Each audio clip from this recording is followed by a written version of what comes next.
morning, students. Good morning, students. Good morning, Mr.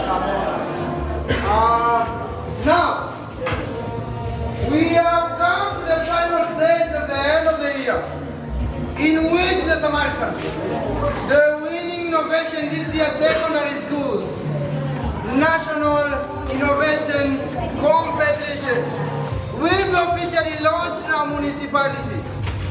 Our mayor, His Worship Honorable Mossi, will preside over the launch. His Worship Honorable Mossi, together with his entourage, comprising a few distinguished members, and the members of the local school board have already arrived in the school. Now get this, I want you to listen and listen carefully. You will remain standing and quiet as the members of the local school board, together with his worship and his guests, led by our school principal, enter into the hall. Are we together? Yes. Are we together? Yes. If we are together, why are you still seated? And now, Montano, I want you to lead your fellow students, give them honorable claps as the guest led by our school principal will be entering the hall. Are we together? Yes. Thank you. I know that you are very grateful, yeah? All of the evening. Who is that? Who is that?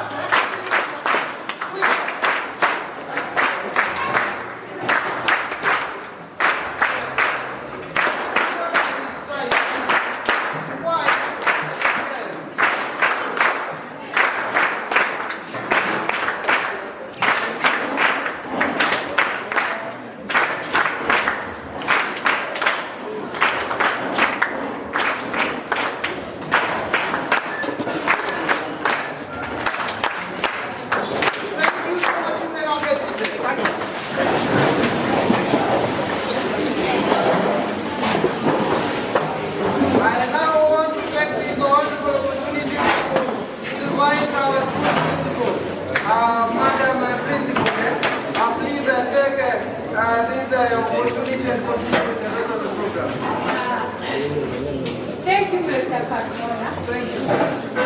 Check the book.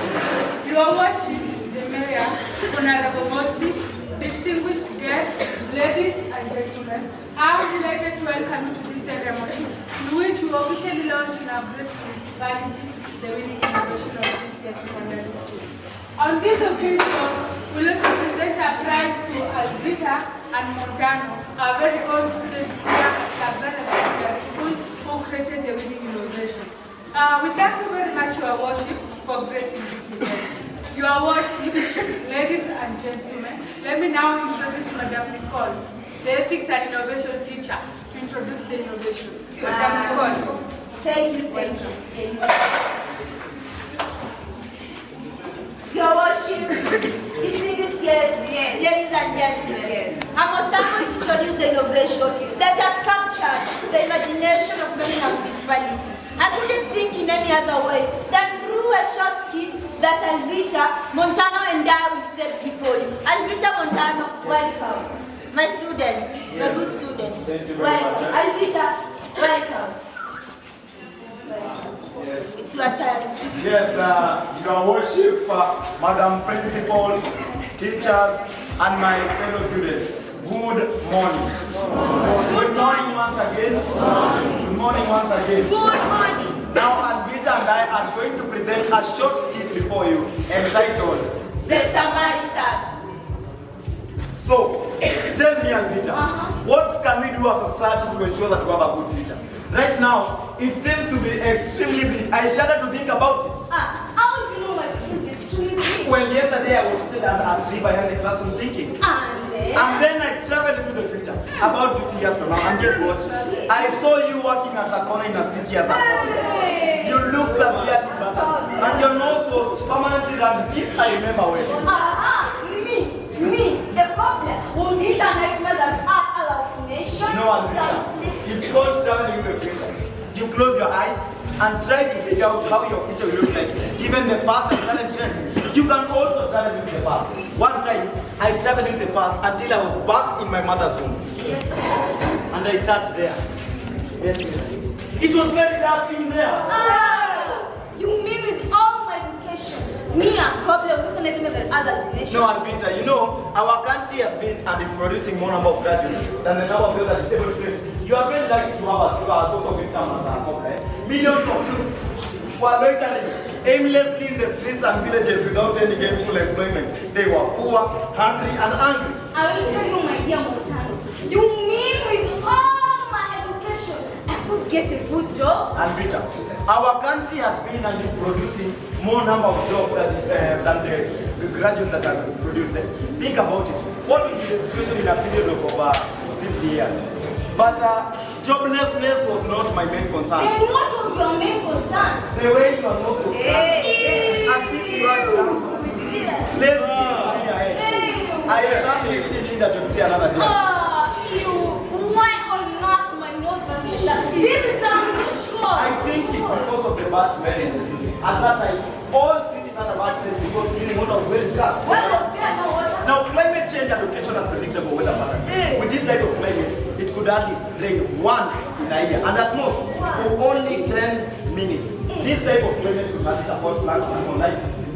You mean plants and animal life? Most of them. So people had to adapt to stuff like insects, rodents, lonely creatures, and other sea creatures that could survive the harsh climatic conditions.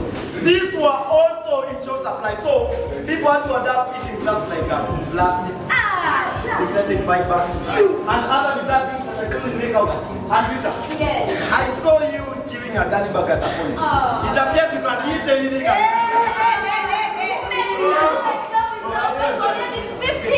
You are very right. Life expectancy has dropped drastically. Today, people that live up to 8 years or even more. In that future, people could not live up to that and 40 years at most. Why was it like so hard? This is malnutrition. People could not afford enough money to buy good food and medicine with people being slaughtered like chicken. Like chicken, you say? What with all these criminal gangs in our municipality? Well, and as you know, judges and law enforcers could only serve those who breach their pants. So people had no avenue for protection and justice. They had to figure out their own private arrangements for their own security purposes. Imagine the situation had created over the 50-year period. I will tell you, my dear Montano, lack of knowledge is darker than night. I also travel the future and it's an extremely different world. Tell us, Alvita. You see, people become so crazy that they are designed intelligent robots that can get even profession like justice. So, justice and law is provided by machine to all people without discrimination. What an incredible idea, but how can a robot possibly pass judgment or enforce the law? Oh yes, it can! I've been read about the shoe-making algorithm. If the computer software can do a better job than an accountant. The more special about developing artificial police officer or charges. Alvita, what brings you entertainment? I also saw life expectancy at decrease to over 700 years. Alvita, I can assure you that no such future is possible, given the current trends in our municipality. Oh yes, it is possible. Through creativity, we are developing one society so fundamentally that we don't need jobs. Forget about complex and all that. Machines will do all the work for us. Yes. Work, hospitals, hotels, and schools will be run by intelligent machines and robots. They were adding human beings. Only self-driven vehicles, very robots to various destinations to transact business and to attend meetings. And that does not mean there are no jobs. No! We want this with the intellectual person that are out of the art and ventures and spend a lot of our time in other parts of the universe. Oh my! What kind of imagination are we? We even developed a 24-hour combination. Wow! To solve this problem. Even we could make rain wherever it felt like. Oh! Alvita, do you see that Scarlet Type? Oui.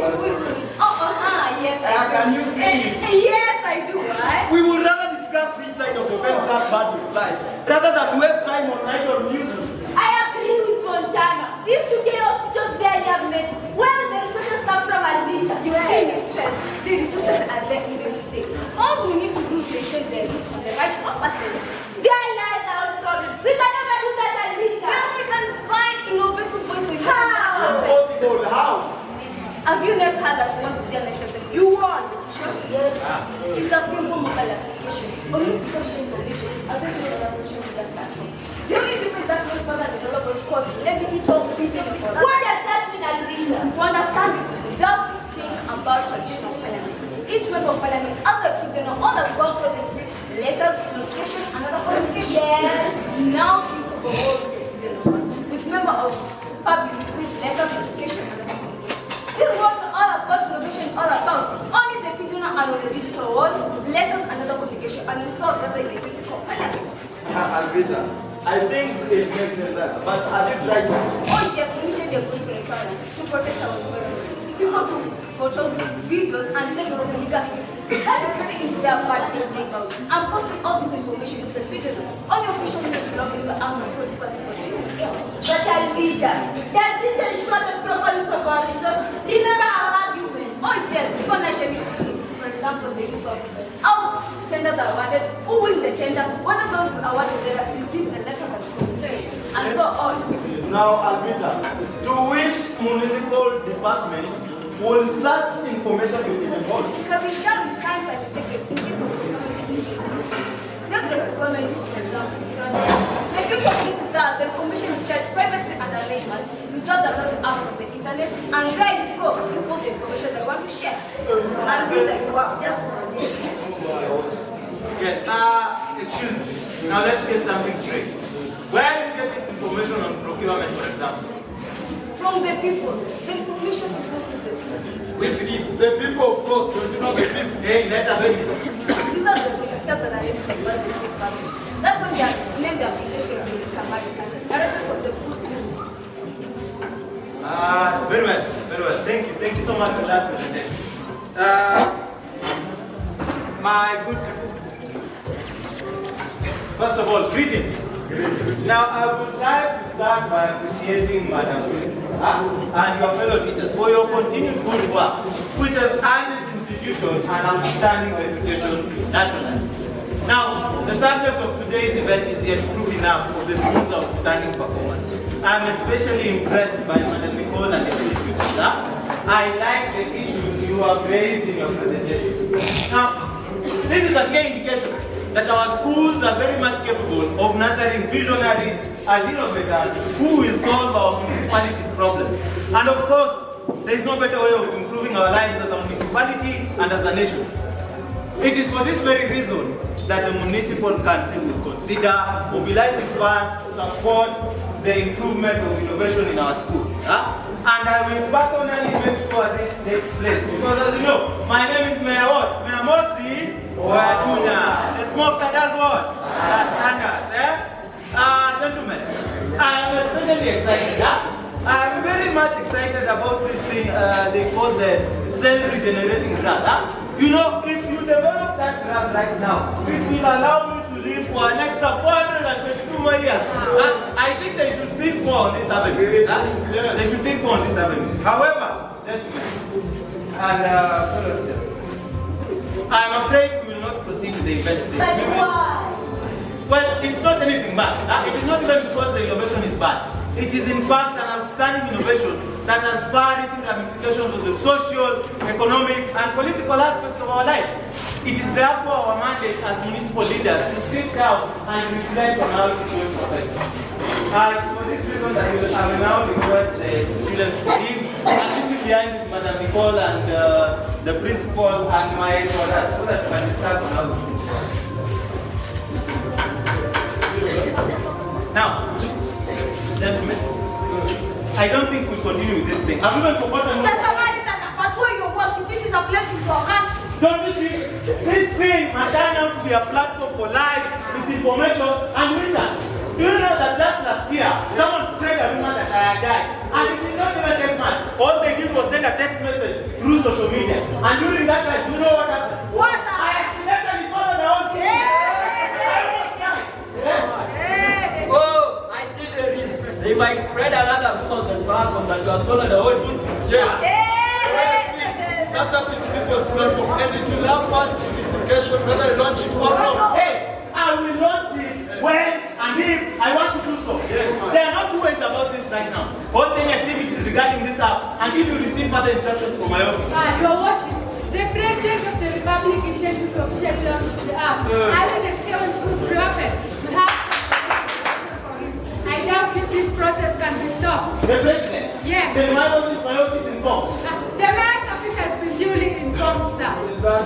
And why did you keep us in the dark all this time? The mayor's office has given you leave. Well, I did not see the letter. Regardless, I'm always busy. You still have holding activity regarding this app. Your worship, that's beyond their powers. This thing we are talking about is a school project, completely under their control. It is therefore within your ability to hold any activity regarding this app. Now you think about it. You are the center of everything here. You can go as far as writing a letter to the Ministry of Education expressing that there are fundamental errors that you have to deal with before you launch the app. You get what I mean? I'm afraid, Your Worship. The assessment of the innovation was done by the senior officers. If found out that no errors were found. Madam Nicole, I am the mayor of this municipality, voted in by hundreds of thousands of people, directly or indirectly. My decisions, therefore, supersede those of any education official in this municipality or in this nation. Now just do as I say and write a letter expressing that there are fundamental errors you have to take care of. Am I clear? Your worship, they cannot overrule the ministry. I will not argue with a simple chairman of a local school board. I am the mayor of this municipality, given express mandate by the people of Manaka's municipality to protect their interests. That is what I am doing, and that is what I will continue to do. Yes. Your Worship, the app has been online for a month now. It has been taken over by the National Communication Technology Corp. There's little you can do now. Hey, young man, you will do as you're told. Write that letter expressing your concerns and leave the rest to me. Am I clear? You know what, Your Worship? I knew was right. Oh my. I wonder if she's going to do it. Are you challenging my authority? Then shut up if you have nothing better to say. Now you. You know what, Your worship? I'm almost sure that she will not do it. She doesn't usually compromise on what she thinks is right. Now, do not be so careful about it.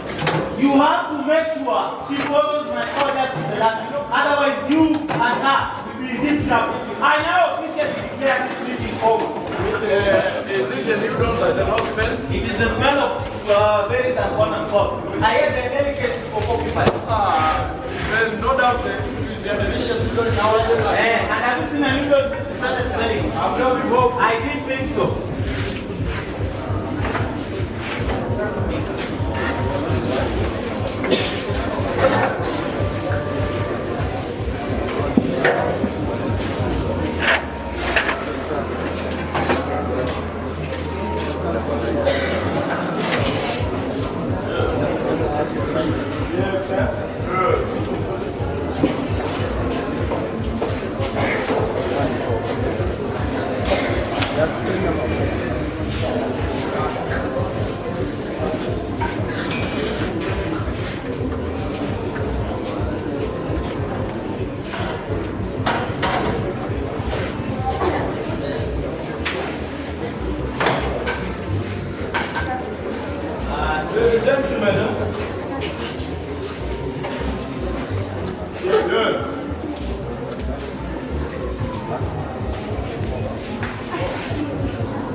Caribbean what? Municipal leadership, a criminal letter. Hey, can you imagine?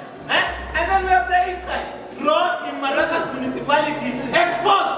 Now, gentlemen, as you can see, all of these headlines are solely focused on us as the leaders of this municipality. And that is why I singled all of you out, because most of these headlines concern your department.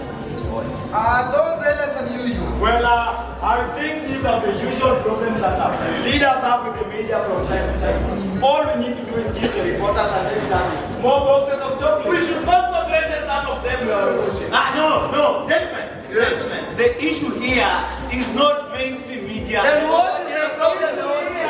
Is that evil thing called the Samaritan? The Samaritan? Yes, the Samaritan is the one behind all of these things. Oh, I remember. We have got the Samaritan in town. Who exactly that? But the Samaritan is an innovation developed by two students, a boy and girl, at Sagrada Secondary School.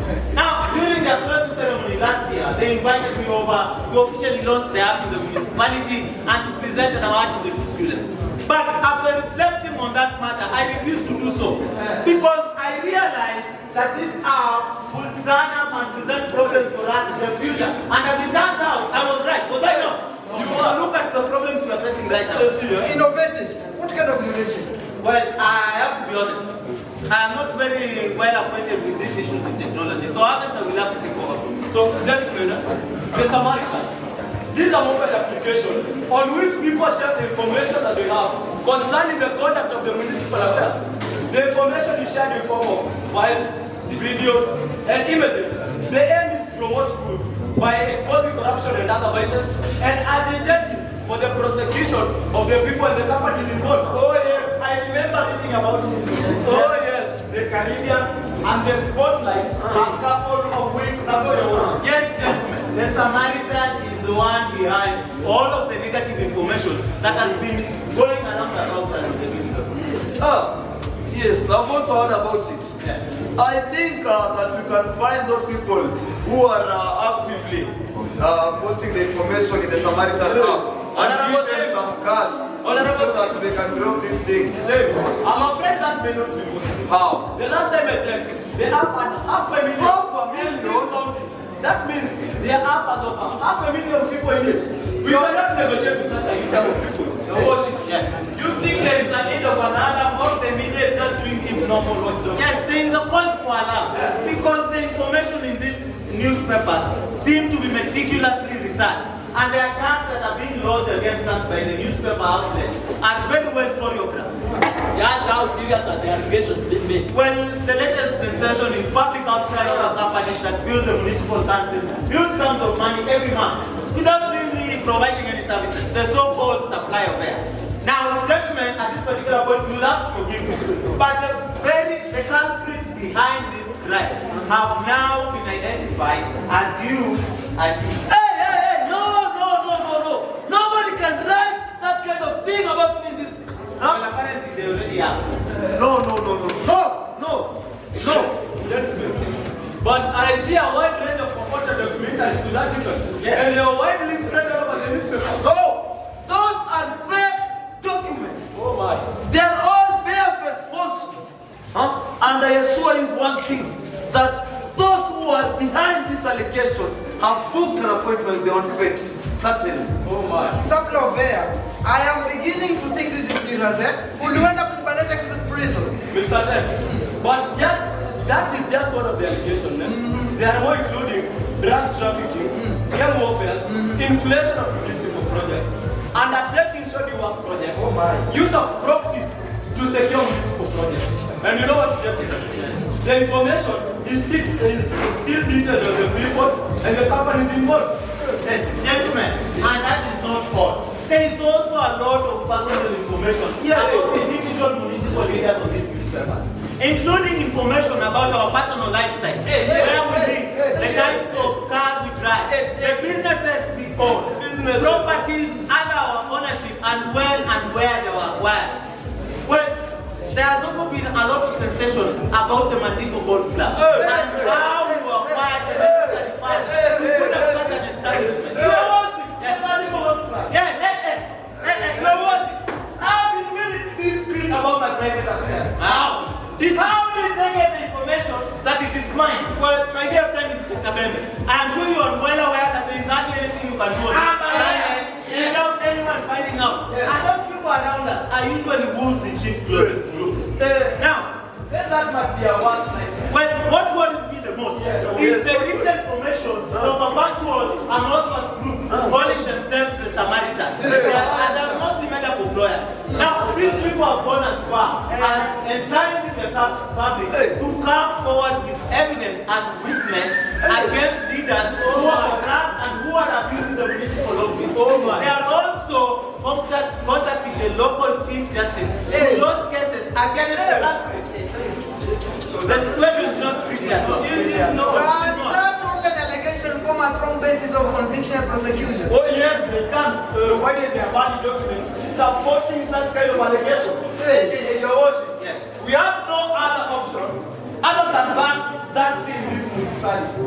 The municipal council has to bypass a law that affects the and I will inform that immediately. Yes. I think we have to be strategic and careful on what makes new money and how can you police the use of mobile phones to ensure that the money is effective. Hey, my fellow leaders, let's think creatively about this.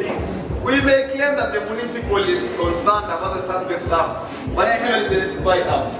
Yes, which are finding their way to the municipal council, which will lead to leakages of confidential messages, such as bank account details. We may also cite some issues of cyberbullying and sharing of pornographic material in schools. Gentlemen, I like those ideas. Which idea? I like those ideas. Especially this one of pornography. Now, gentlemen, this is what we are going to do. I want us to issue a circular. That no app, and I repeat, no app shall be allowed to be used in Maracas municipality unless otherwise it is authorized by the local municipal council or the local minister. Now, I want you to look for some languages, legal language to put this through. You can go as far as saying that the municipal council is concerned over the proliferation of suspect apps. Am I clear? My friend here also mentioned something about that. Yes. But I don't see how that is. The bank will call in for monitors on the app. But we have to do it as stated. We have to do it because information is power. And if we do not do this, we will be in deep trouble. Now, my friend here also mentioned something about computer experts messing with that thing. I want you to look for hacking. That one. Hacking, do you mean hacking? Yes. I want you to look for contact our head of the ICT department, instructing to put together a team of experts who are going to mess with that thing. Am I clear? But hacking is a crime. I know it is a crime, but we will find some legal way of putting this. You are a clever man. Yes, you can claim that some seemingly good apps are clear innovation on spying on confidential messages of the municipal council, such as bank account details. The officials might do it under the guise of ascertaining whether the apps have a spy. Honorable Seymour. Yes. I still fear that might be not. Hey. Because that is not because We will rely on you with this one. We will rely on this together. We understand. Yes. You can look for the appropriate way of defending such Yes, we all have to appropriate language. What do you mean you are in this game? In supplying here to the municipal council. See, man. Yes, And what do you mean by that? You mean that you don't have skeleton at all? Well, gentlemen, the issue here is not whether I have skeleton. What is the problem? Well, and as you can see, I am not protected. You are. It doesn't matter what you do, but how you do it. You can fly into a forbidden area and get away with it. Supposed to be below the radar. I went to school. We also went to school. Gentlemen, I do not wish to be part of the criminal proposal that you're making here. Brought to my attention in court. You cannot have reckless and careless skeleton all over the place and expect me to clean up your mess. Clean up your mess.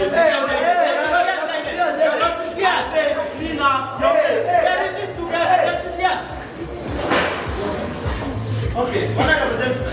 Yes. The brand of the matter here is that we are all under the risk of facing prosecution. And with the issue here is not very sweet. We need to find a way of moving forward. How about we talk to the students to drop this matter? No, we cannot be seen to be interfering in students unless you mean talking to their implementer. I mean the ethics and innovation. And how about we talk to the principal? No, we will better off dealing with the teacher directly. You know that woman is very tough-headed and very protective over her child. Yes. Gentlemen, I have another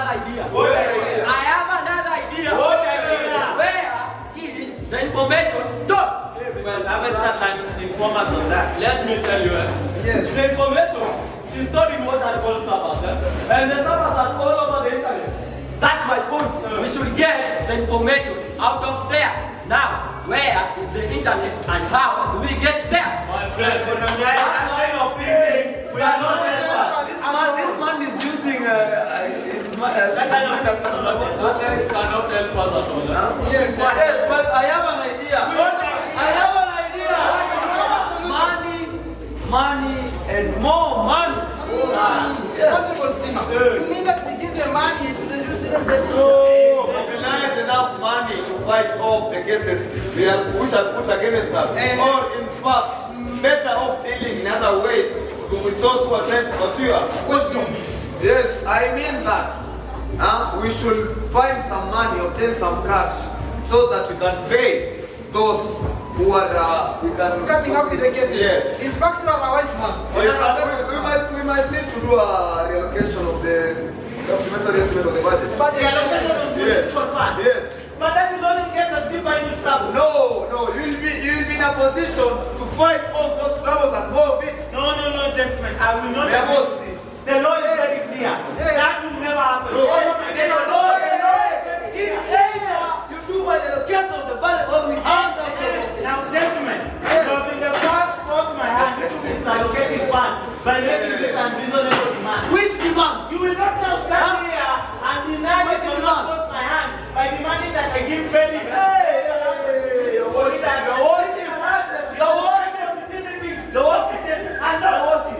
All the money allocated to the municipal fund is meant for the use of municipal funds. Don't start pontificating. You cannot go away with the crime of turning this money. Honorable Statement, I am well aware of the kind of activities you are involved in. If you are not careful, I will have you arrested. Arrest us.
Oh my.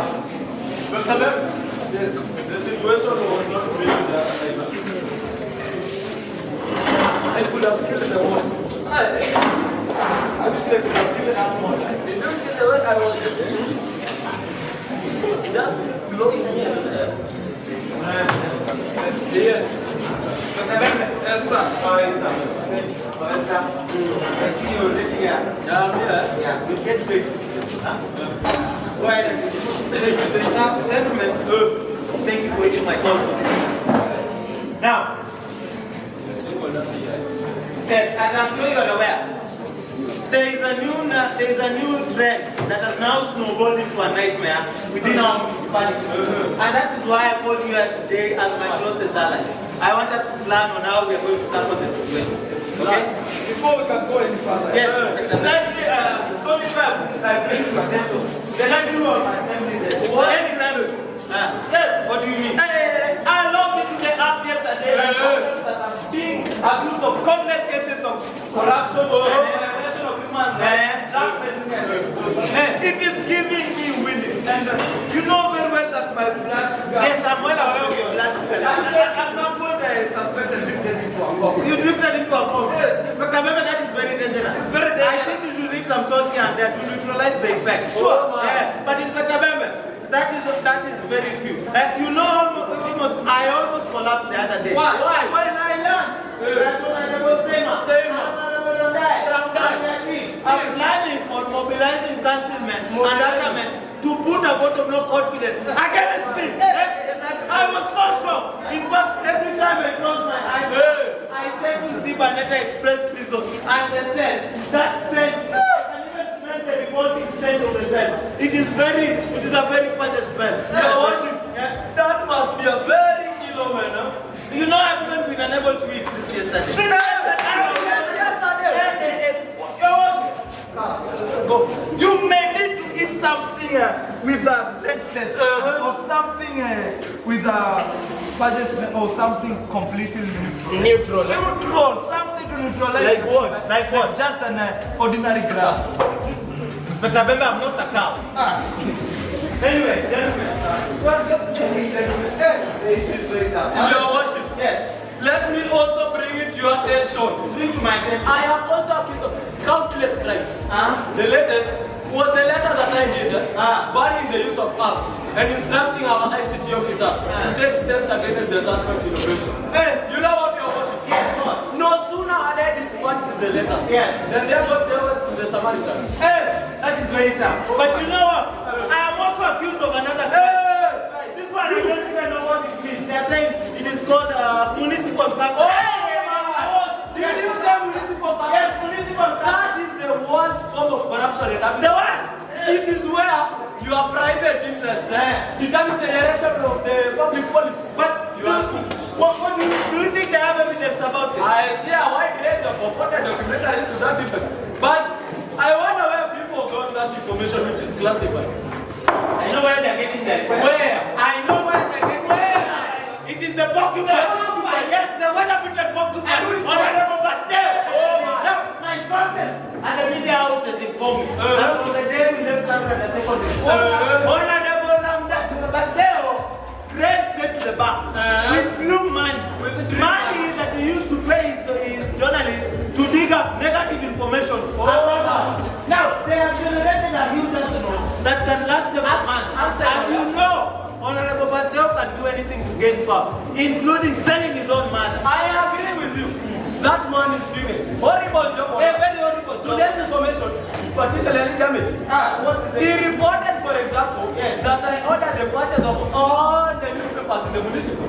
But I was following his instructions. Yes, I know, but you should not say that. There's a trending story. Yes. I've read about it. No, It claims that the municipal council broke into a vicious duel in which you and Honorable Seymour wrestled in a vicious duel in which you lost a duel. Who lost a duel? I have all my kids, they are all here present. What do you mean I lost a duel? Gentlemen, Inspector Bem, have you read the Caribbean War? Yes, no, tell him. You are in a different shape. No, that's not parliamentary. It claims that this hotel and your home and his home are built on a public land, the Maracas University land. And you know what? Aloni gang is on the move to court to have it restored back to the university. That might be a very unfortunate. It is unfortunate, but I believe there is even more. There is more. What most likely you have is a copy of a fake title deed. Yes, you guys, am I getting a little bit hard of here? What do you mean? That is just one of them. We are not even done yet. That is not even the sad thing. That is not the sad thing is that the paper claims that you are a member of the ghetto boys. The shadow again that goes robbing people all over the municipality. Can you imagine? It further claims that this hotel was built using bribes that you collect every day from motorists. In fact, I heard that they prefer calling it the motorist highway hotel. It further claims that you have turned the police force into your personal outfit for collecting bribes. No longer do officers they wake up to collect bribes for you and hide others for themselves. This situation is not time for anything. You cannot be me as a or a me. Oh no, I don't.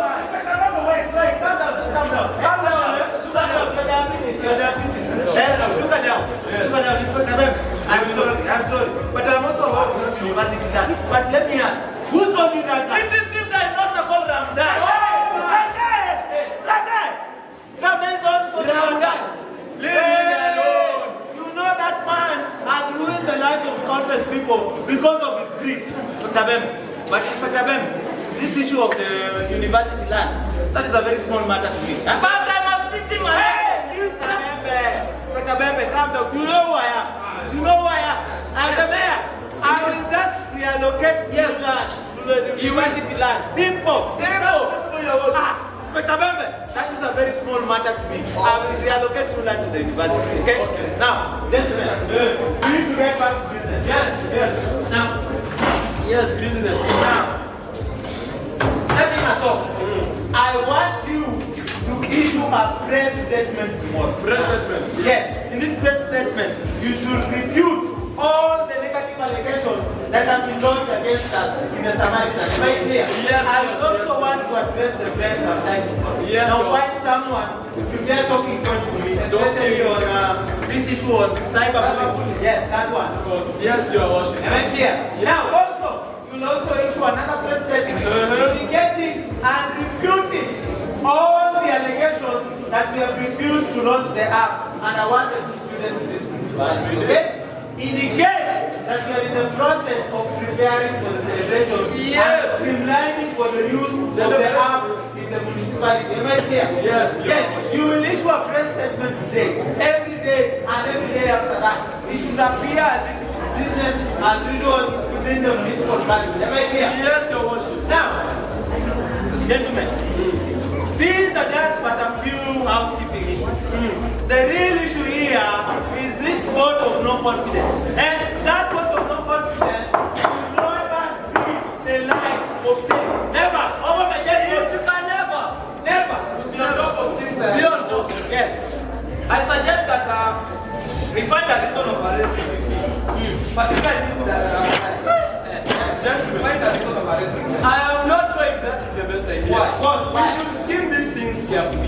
As they say, discreet is the better part of all. How about we stop the movie in court? Stop them in court. Which court? Our court. This is a draft official court. No. I am better off mobilizing my base at the floor of the chamber. On the floor of the yes, would that be running a significant risk? Well, you know the element and the councilmen are exposed to the Samaritan and are at a very high risk of facing prosecution.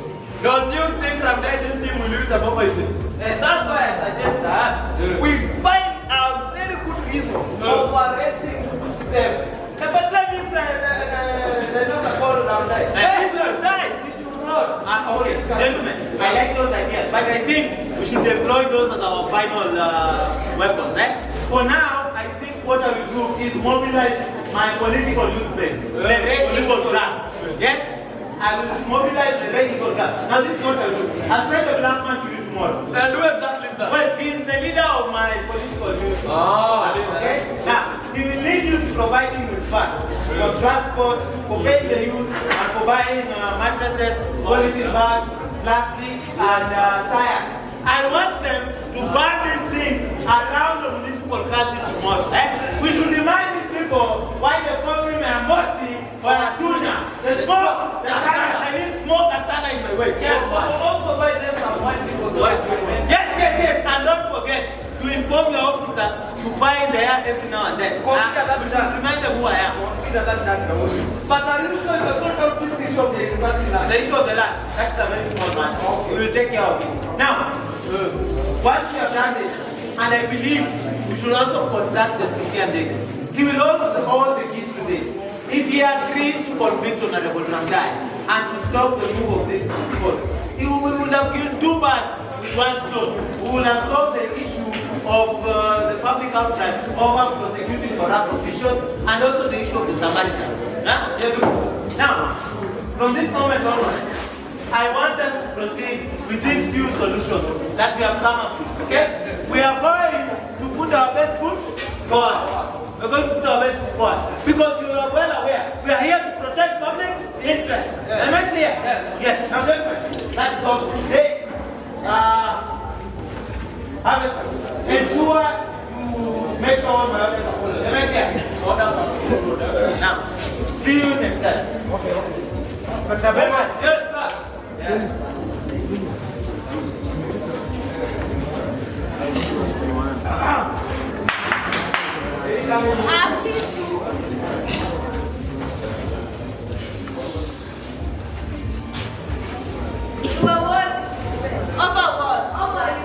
The mayor gave you an ultimatum here.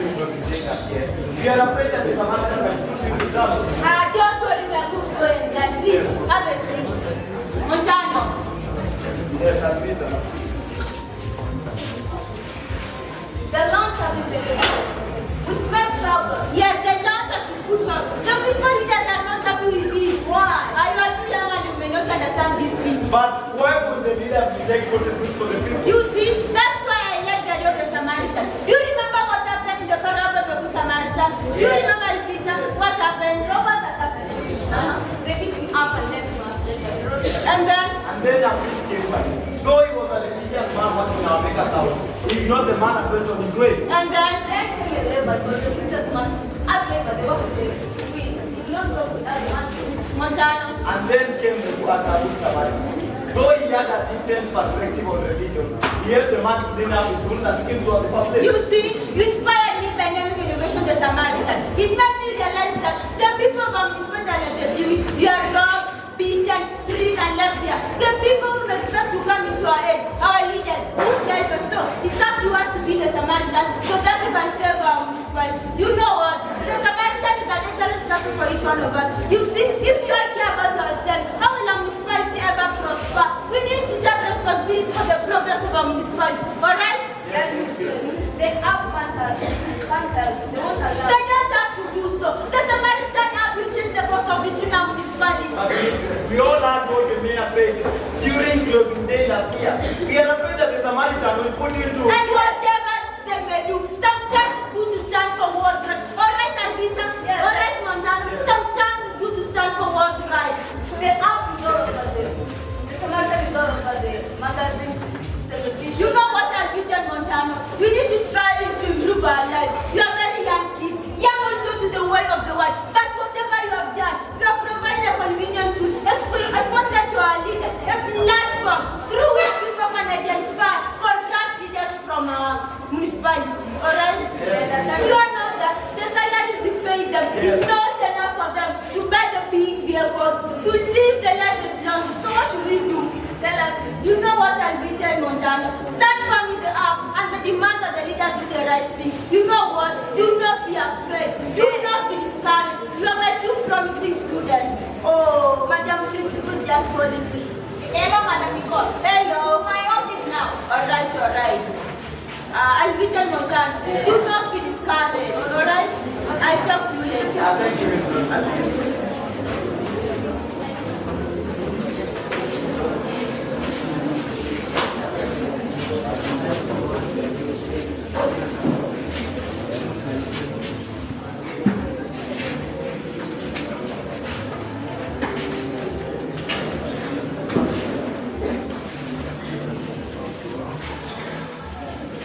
Madam Prince, so Nicole is here to see. Show her.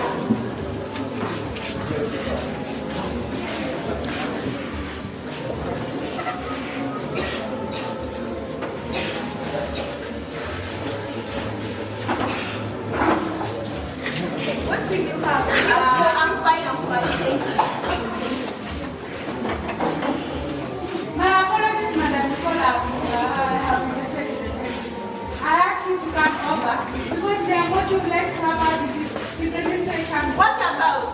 I believe he wants to follow up on his directive that you find a way of stopping the light. Didn't you send him a communication for the I did.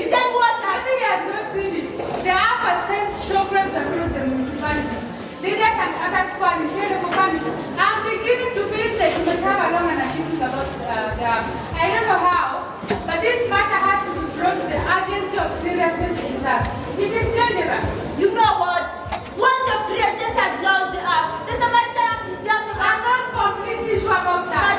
But what I'm certain is that our municipal leaders are convinced that you are running the show behind the scenes and you are in the position of getting them out of the predicament that they fell into. It's natural for them to think so, and people do so. And this because I'm not only the mentor for those two students, but also a teacher. That is your task. Nothing. You see, Nicole, you've been one of my best members in the service.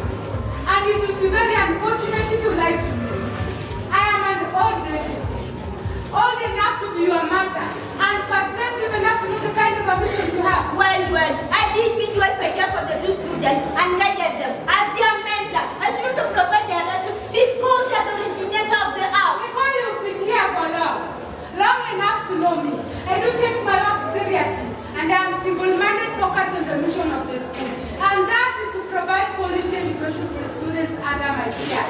I have never allowed, and I will not allow any teacher from this institution to deviate. I have absolutely no intention of deviating from my profession as a teacher, Madam. I am sitting down in this school.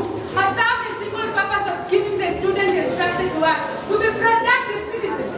I will not allow anything that will distract you, the students, or even myself from pursuing this mission. You will never find a way to put this burden to rest. Do you understand? Yes, I understand, Madam Principal. But would you prefer that we abandon this initial innovation that has improved governance in our municipality just because of those politics? Yes, lady. I am a seasoned administrator, and I know the value of learning how to pick battles. You need to know which battles to pick, which ones to wage, and which ones to avoid. Which battle can angle like you have the mayor? If you dare an elephant into a wrestling match, I will not trample on you. And I have found that gives the rush is not a hero, Madam Principal. You don't hear the voice like that of the mayor.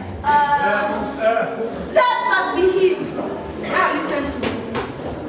I have to draw boundaries between the school and politics. And not be part of anything about the art. And bottom of the line is that the school has no more role to play with the Samaritan art, alright? Alright, Madam Principal. Excuse me, lady. Madam, how are you? Fine. Good? Yes. Did you do what I instructed? Yes, I did. Then why is it that the launch is still ongoing? I did a letter detailing the concert. They brought back through the principal.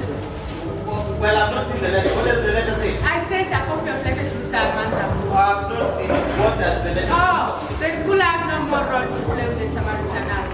A joint of the ministry office and the education office is in charge of launching the app. I see. That seems to be a clever maneuver on your part. Okay, you'll have to. But regardless. Due to the minister's clarification, is that the school has no more role to play with the Samaritan art. So it is my understanding any discussion with you and teacher Nicole should be private. Okay, I will no longer interfere with your business of the school. I'll just talk to Madam Nicole. Thank you. Thank you. Now, Madam Nicole, I am sorry if I have been too harsh on you from the past. All I want us to do is to have a candid talk.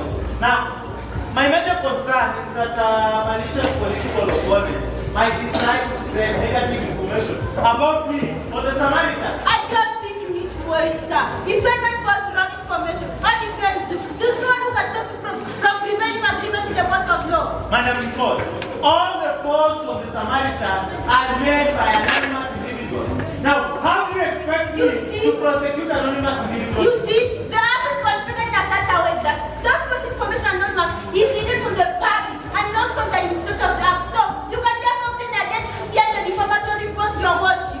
Madam Nicole, while I agree I've made mistakes in the past, the reason for me coming here today was to seek your help and understanding. Understanding and help from me, how? Yes, surely you can find a way of getting rid of all the negative information about me from the Samaritan. How can I do that, your worship? Well, I'm not the administrator of the app. I can't access backend, and I'm nothing the own enterprise. It has been brought to my attention that you are the mentor of the two students. Surely you can impress upon them the importance of helping me out with my The situation. app has been taken over by the National Communication Technology Corp. As you're speaking, enough. They are having some talk, some vendors, captains, to what commercializing the app. Madam Nicole, is that so? Yes. Well, how about we approach this situation from a Which different way you angle? are washing? I mean, we all need money, do we not? You need money, the two students need money.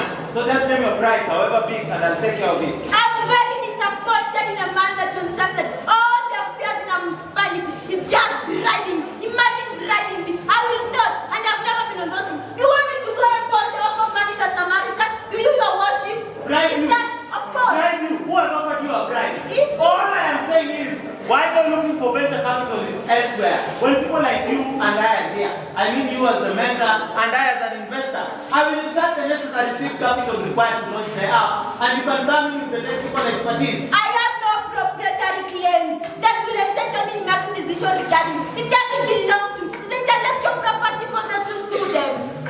Madam Nicole, if you approach this matter from a different angle, you will realize that everywhere on the Samaritan, I am being accused for crimes that are not of my own. That's a lie, your worship. I've read the post about the Samaritan. It's all about the leaders. You have not singled out in any way, your worship. Far from it, Madam Nicole. So? For example, everywhere on the Samaritan, I am being accused of misallocating public funds. And take, for example, the funds that are set aside for the construction and maintenance of roads in our municipality. Are any roads never really built? I'll tell you what happened. Only a kilometer of road are never really done. And then the contractor comes in and pours old black oil, claiming that they've done up the road. Fast forward to today, and our roads resemble old battlefields where bombs were detonated. Yet, the municipal council still pays top dollar every year for the maintenance and construction of these roads. Now tell me, how is that my fault? But your worship, what does that have to do with the people? Madam Nicole, it is these people that have been put in place to help me out. For example, that Honorable Ramdai, that gossip monger, as I'm sure you are aware, he doubles as the municipal secretary for the Department of Physical Infrastructure in our municipality.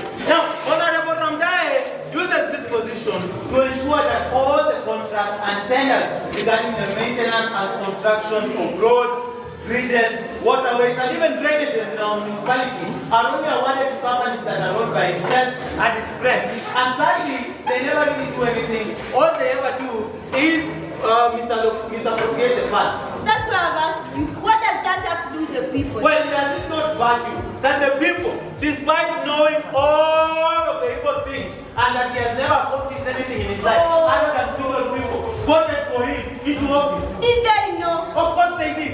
There is hardly anyone in this municipality who he has not favored. You will always find him in the back streets of our municipality, leaning against street poles, gazing vacantly into open spaces, waiting to print fake title deeds. He prints 10 fake title deeds for the same plot of land and sells it to 10 different people. Now, why do the people glorify evil and mediocrity and then turn back and cry when he slaps them in the back? And do you know what? Tell me your worship. If you look at him closely, you will realize that he resembles a sloth. I'm sure you are aware what a sloth is. No. That disgusting and revolting creature that makes you feel nauseated and feel like vomiting every time you look at him. That is exactly who he is. Slow, dim-witted, and ugly. Your worship, he must be a disgrace. They all are. Take for example that Honorable Technique. I prefer calling him a man. As you know, he doubles as the municipal secretary of the health department now. Recently, he had a whole Hospital. How? Well, you see, the municipal council had set aside some funds for the construction of municipality, and we invited for the awarding of tenders companies. Now, Honorable Tech ensured that only companies owned by his friends were awarded this tender. And then we went ahead and colluded with them to misappropriate the funds. They never really did anything. All they did was to construct side offices that resembled cowsheds. But your worship, he said that is your very close political ally. Madam Nicole, I wish you would listen to me before you make any judgment. You know that Honorable King, I mean the bad as you prefer calling him. For the longest time, he has spent his time cooped up in nightclub, in big size as a DJ. That's just like a big he is. Now, for the longest time, he has been the one responsible for the complaints of noise that we have been getting in our municipality, and earned his living by pirating others' music. And do you know what happened? After being an influence to the public and pirating other people's music, Tell me, Your Worship. the people voted for him overwhelmingly. The youth, in fact, were very impressed with his evil hairstyle, the ripped jeans he wears, the necklaces, and all the bracelets and bangles and devilish adornments that he wears. These were qualifications enough for the people to send him to the floor of the chamber. And as I'm sure you are aware, that man is illiterate. I think he dropped out of school in that. He brings nothing and contributes nothing at all on the floor of the chamber. Only makes it smell like a brewery. I think he sleeps in a drum with this beer. Now, he's even sickly now and I hope he dies. But Your Worship, you can't wish death to another person. Why can't you call them to order and rebuke when they do wrong? Me, not you. These evil people. Of course, I cannot, and I will never even think about talking to him. I cannot even touch him, even if it is a 10 football. He might infect me with his disease. Another is this so-called Honorable Sema, the worst of them all. Now, he is the one that from behind the protracted delay of building permits in our municipality. In fact, you cannot attain any building permit in this municipality without first starting with a few dollars. And the inspectorate unit under him is completely rotten. They will award the building permit to any and everyone who gives them a few dollars. I shouldn't think what will happen to the people who live in this building. But Your Worship, why can't you have him prosecuted? You don't know that they're the most specifically active in the Caribbean, and then you sitting on a time bomb. Don't you know who this man is? Are you not aware? But Your Worship, don't you know that you're sitting on a time bomb? I am aware, but you cannot go ahead and prosecute. This man is the one behind all the mysterious disappearances of people in our municipality. He is the head of the Black Swan gang, the gang that has been responsible for all the cases of violence and shootings that have been because of drugs, dropped out of school because of drugs, lost their life because of drugs. All of that is the work of Honorable Sema. Yes, and you know what? The people still elected him overwhelmingly. As a matter of fact, he used a lot of his money, drug money, during the campaign period. And you know he likes intimidating people with that law degree of his. But the truth of the matter here is that he has never set foot in a law class. As a matter of fact, he knows as much about the law as an eagle, no matter he has a body, just like the boat he is. Now, you see what I mean?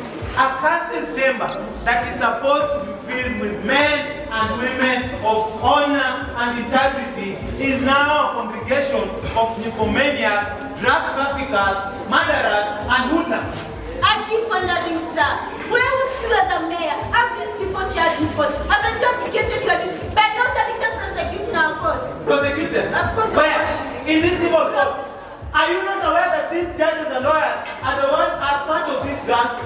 Prosecute them where, madam? In our court, Your Worship. Madam Nicole, I have no power as the mayor. Do you even know what is happening? I have no idea, Your A Worship. section of councilmen and aldermen are being mobilized to put a vote of no confidence against me because they want me to reallocate some of the municipal funds to help the leaders when the cases are finally lodged against them in the Samaritan. And if I refuse to do so, they'll put a vote of no confidence. Your Worship. Get me out of the office and just do it themselves. Your Worship, so you mean the whole of our municipality is a criminal enterprise? No, Madam Is Nicole. that what you want?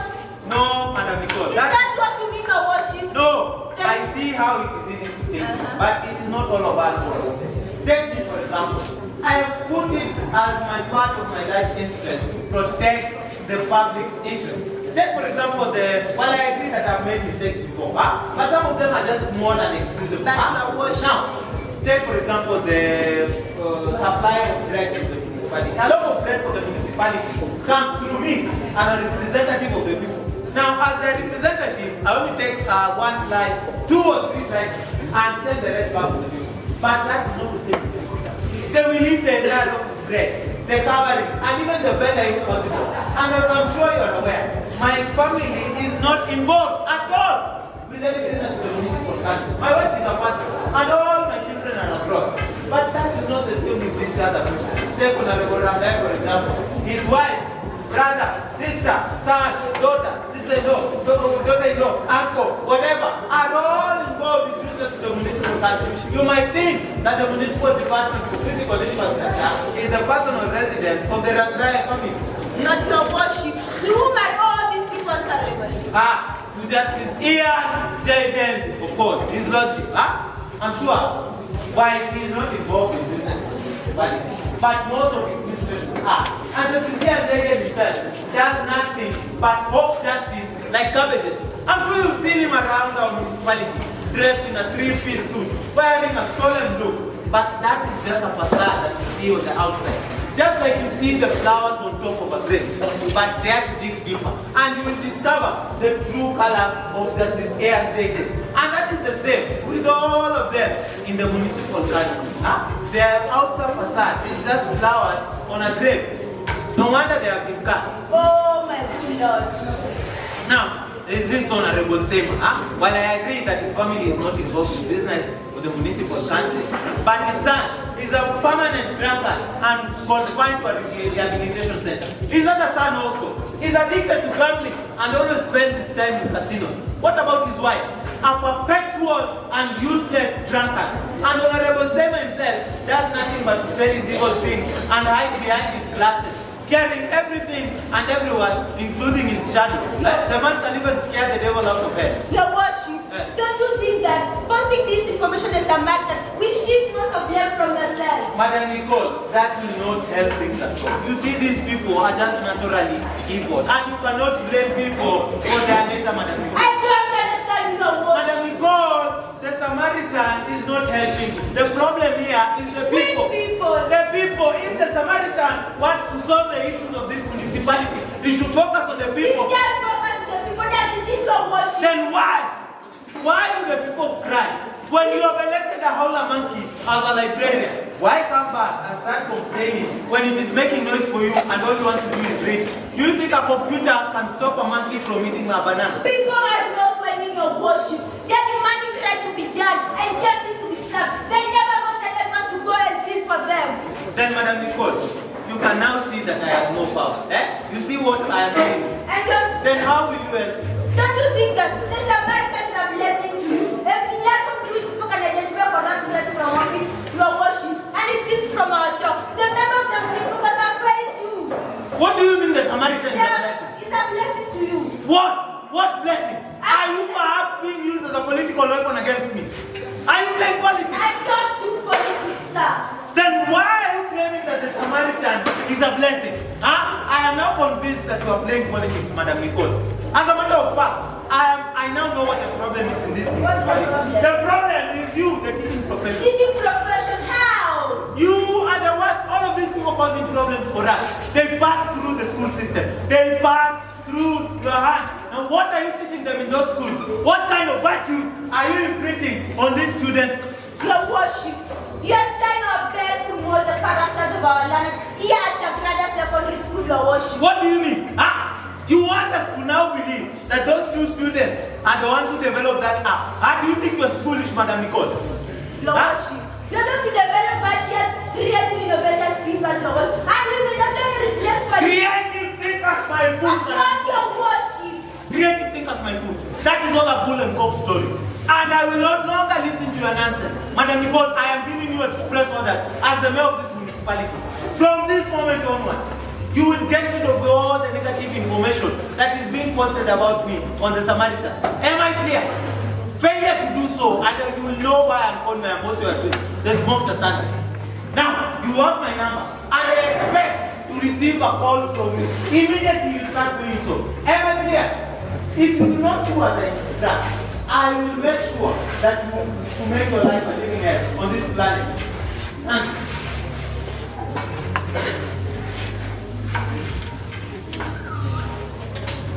but sometimes good to stand for what's right, yes.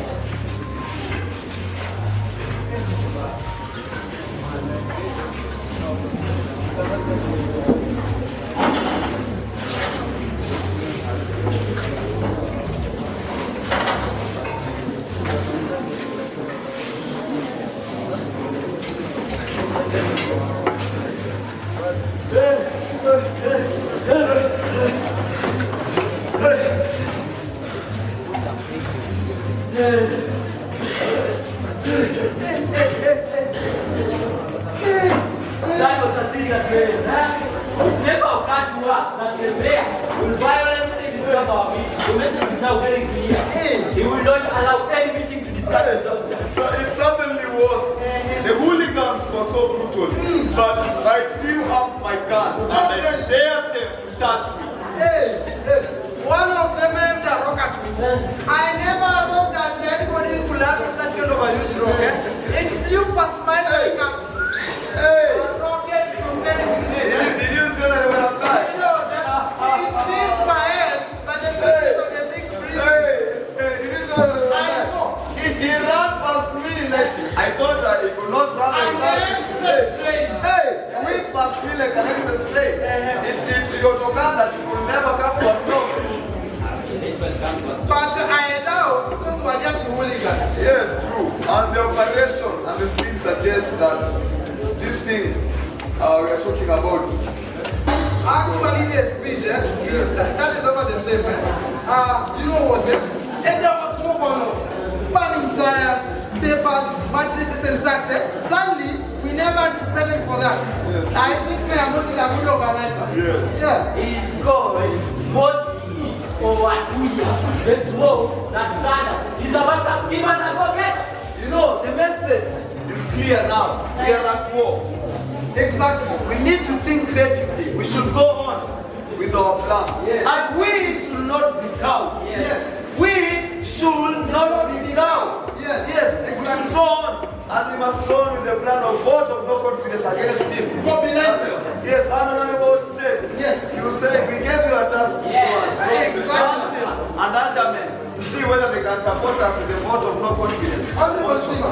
Yes. Honorable Sima. Yes. As I did, as you know, our political landscape, Yes. comprises of the councillors and the element of mixed state relationship, Yes. as well as all of our Afro and the Dodism. Oh, yes, that's so. I was on the front almost the whole night, but very little support was forthcoming. I wrongly perceived that we could whip a pressure on class prejudice to get one of them to support us. But now mistaken I was. After talking to them, I realized that most of them are of different categories. And we have to keep that one in mind. Is there even as we seek to them to support our cause? Categories. Which Yes. categories? The first one is the indecisive tribe. Like who? Honorable Ferreira, only Mr. Aki is the best example. This man has never seen any place of which he cannot sit on. He can hardly ever commit suicide. He tried to neglect, but he kept on saying Proverbs he has there. Yes. I wonder why they call him the so Mr. King. I hear that he cannot even decide on which door to walk. In fact, any door at all. So what did he say? He said that what we do with you because of the son and real. Is that a proverb? I have also been thinking whether it is, but also say that do not cross the bridge until you get rich. Which bridge now? I have also been thinking which bridge he had, but I guess you must be talking about the cases in case you are sued. What an abstract is, I hear that he even has difficulty in choosing what and how much. And Honorable Ted, you talked about other categories. Yes, other categories I can best describe them as the eldest. Yes, because they are praised but they don't use them. You mean that like endless chicken? Exactly, like endless chicken. You see, they follow the leader of their ethnic group who thinks for them. And they wait for this leader to make decision for them on all matters. Including decision to go and be. Listen, most members of Honorable Bastia belong here, especially the members of Muslim Liberal Party. I thank God that I don't belong to any ethnic group. Then there is what I can best describe as the entrepreneurial tribe. What a place that These are political entrepreneurs, very keen in making money. They vote with their stomach, so to speak. They can only vote when say that gives more money. I believe, Honorable Seymour. That was my understanding. I indicated that funds will be available. They promised to deal as soon as money changes hands. Honorable Seymour. You mean that they were needing support to the money of vote of no confidence? Exactly, that is what was according as I said. that is very sad. Now, Honorable Then there is what I can best describe as the independent independent-minded category. Independent-minded people. Exactly. This is a category that listens. It sounds that I believe Honorable Rui or Mr. Developer is the best example of that. I hear that he's a very high discipline boy, and his answers is mixed. It is difficult to say whether it's a Japanese or Chinese. In fact, I heard that he was previously a head teacher. He learned the same school discipline. He's running in what? So what did he say when you talked to him? He didn't say anything, because he is coming at me. I heard that he's coming at me. So we don't have to worry about it. I never talked to him. He's a kindly soul, you know. Hope he gets well soon. Yes. What about the political His stuff? political stars, like people thinking that he's the best for the mayor's seat. And that Mayor Mossi, I think that he would have given him rat poison for respected me. That man can do anything. Yes, when he gets his opposition. Yes, Exactly. I also believe the so-called Mr. Coach belongs to this independent-minded people. I hear that he's a very highly educated man. Sometimes he has so many ideas that sometimes don't die up. I also sense as much, because he speaks too many words and didn't speak on the phone. How do you sense that? I had a talk with him. We had a conversation. Of who has better leadership qualities. You know, Honorable Ramda and Mayor Mossi. He said that there is always a winner even in a beautiful You know, his real name is Brian Hyde. He boasts of being a mulatto. Exactly. What has come from this? You know what? The overall assessment. Yes, about the overall assessment. Yes. The overall assessment is not very good. It is very hard to determine how the way to go. What do we do? Now, the only way forward is when listening to some of the opposition chief. That is the honorable Pastor.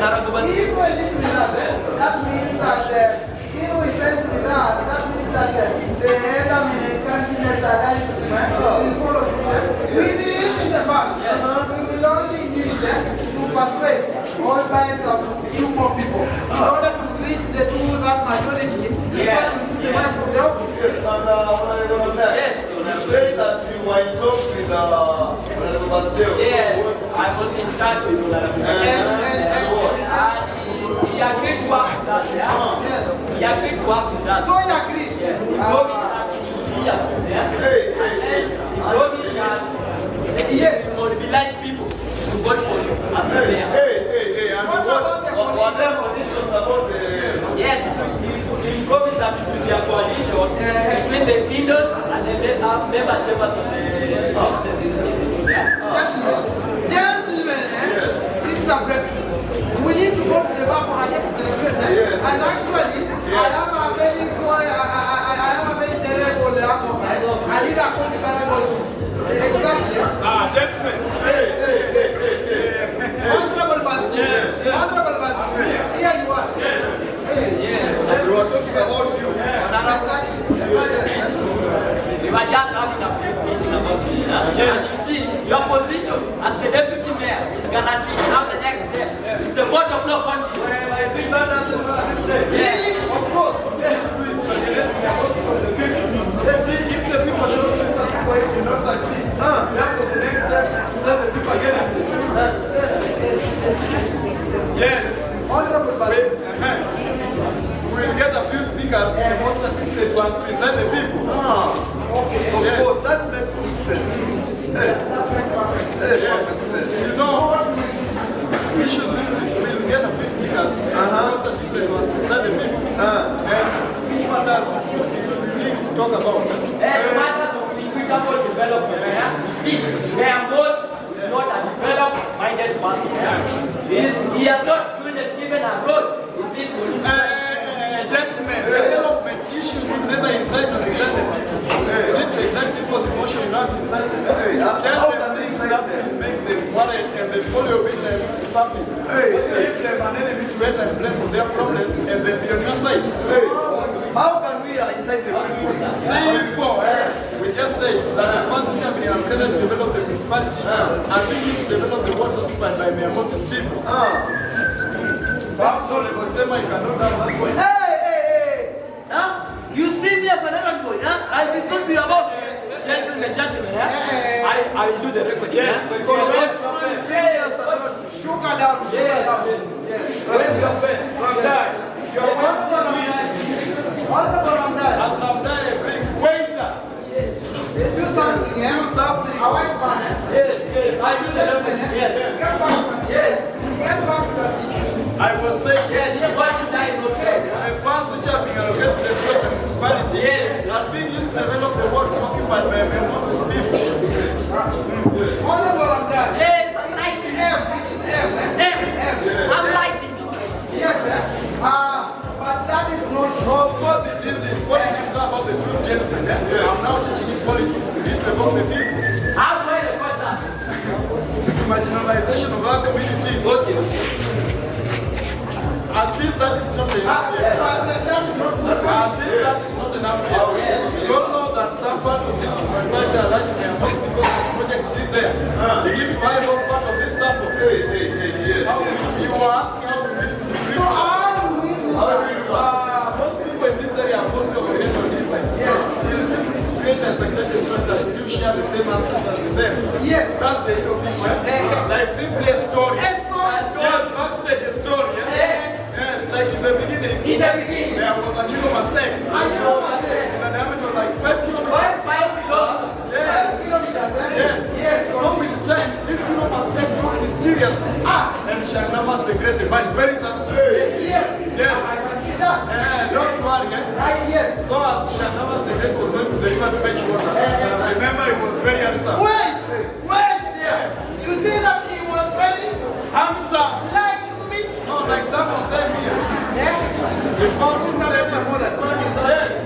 I'm going to sit down. Honorable Chair, Yes. So after finding those two ladies, I gathered them properly and set them at the side of the river. One of the eastern side became the mother of your people, and the other one became the mother of all other people. That's a fair tale. Honorable Mossi. Yes. That is very good. No one can buy this one. Don't worry, people are very gullible, my friend. Don't you know that? How do we call that? Historical revision. Historical? Revision. Training assisting. He has the difficulties So, of providing. you are asking about what does that mean? It's not equal reviewing things. Who was asking about the medical plan? Yes. So what is that?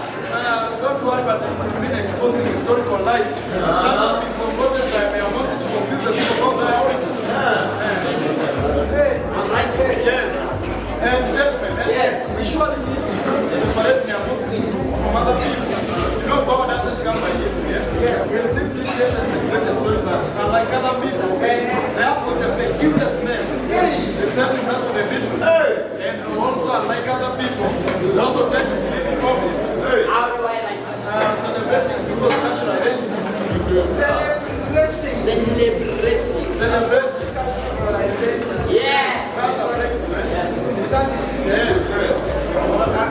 Yes. yes. Now listen to this honorable scene, right? That is a break. Yes. I think that we need to go to the back for a never think it's a Califo never evaluation. I think it places. Hey, that's true. You know, it was not called carnival. It was a big festival. Yes, sir. For nothing. It is not the world's greatest. Yes, and we may also put some position so that they can put artist slogans for Mayor Mossi. We'll convene a huge rally, and the points I've given out to be among the major points represent to the people. I suggest to the Britannia portion of the Very well, I will have it. councillors and other men. I will have it. Yes. I think that's it, yeah? Yes. Now, where should we end this? I suggest that we have the rally on Friday so that it can coincide with the carnival festivities. As several single man, I think we had a lot of stadium, and we expect hundreds of people clad in colorful costumes. That's into the carnival music.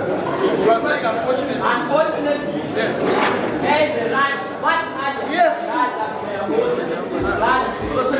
Hey! That man is crossing the red line. Huh?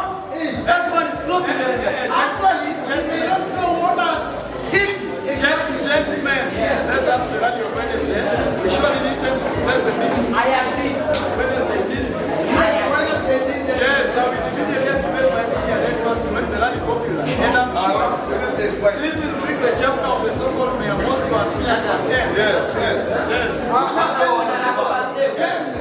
Honorable Patrick, Tell me. do not hide that man. Why? Have you forgotten the smoke issue? From his nose, ears, mouth. That's a very important lie, my friend. The truth is that most of the smoke comes from somewhere in his behind. Hey, from behind. Where? In his behind. Hey. Yes, when you are very supporting during political campaigns. And I'm sure that the smoke will be an impenetrable one. When you hear that he's meeting with you. Now, gentlemen, I suggest that we leave that issue at that point. Actually, we will mobilize all the people also the councillors. And then we have the best mayor. That is the point. Yes. Honorable, Yes. you are actually a man of business. A master of business. It is allowed in politics. Yes, let us take our leave. Exactly.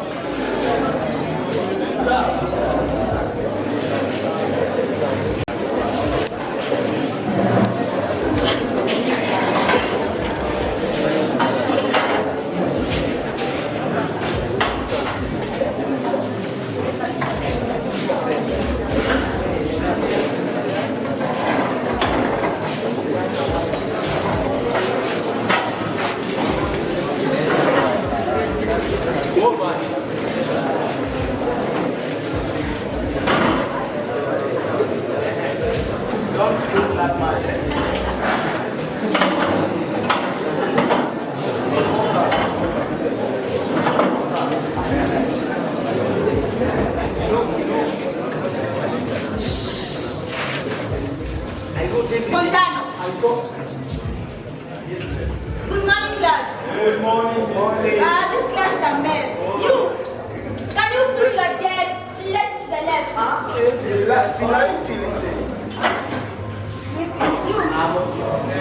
And you. I've always told you to organize your environment. You know, and disorganized man can never learn, alright? It can never learn, alright? Wait. I went to look for my chair. You can never see the vlog. I can never. Where's your school uniform? No. I'm waiting for awesome show. Oh my. Now, do you remember we said that the problem of human society are the problems of human heart? Do you remember Montano? Yes. Do you remember? Do you remember? And we said the human heart has two parts. Yes. Which one and which one? Two parts. Which one and which one? Two parts. Yes. Which one and which one? Exactly. Which one and which one? Tell us. This one knows. Oh my. Yes. You are counting the thing. It's the human heart. What are you counting? Huh? So it Sorry, did you say? So. you have the spirit and the mind, alright? The spirit and the spirit and the Yes. Now, the first part of our lesson, we focus on the mind. We say creative excesses of the mind, we create a better society, alright? Alright. Alright? Yes. Now, today and the coming week, we are going to focus on the second part, which is the Yes, the second part. The second part. The second part. which is the mind.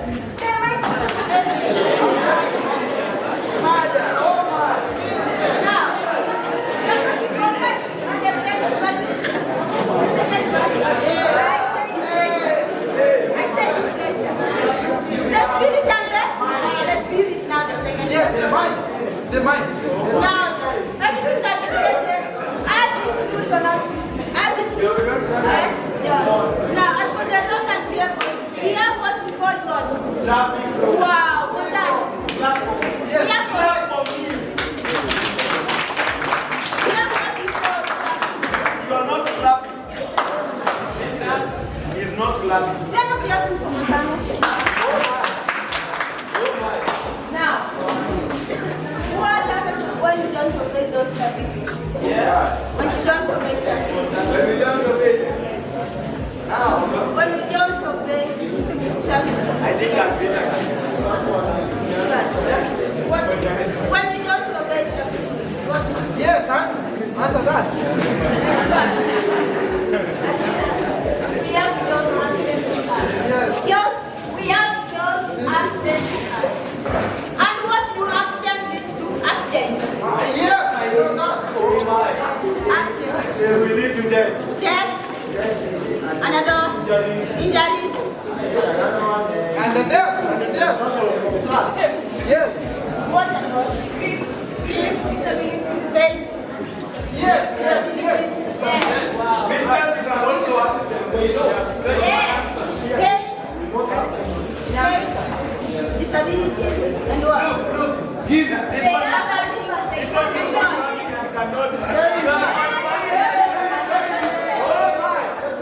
She's confirming it.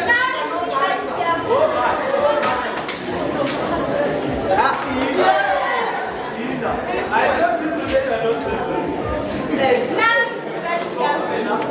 Just as those who wear clothes have so each of letters on the letter that he wears, so right? What does that mean? What does that mean? Project your voice. Project. Project. What else, Montano?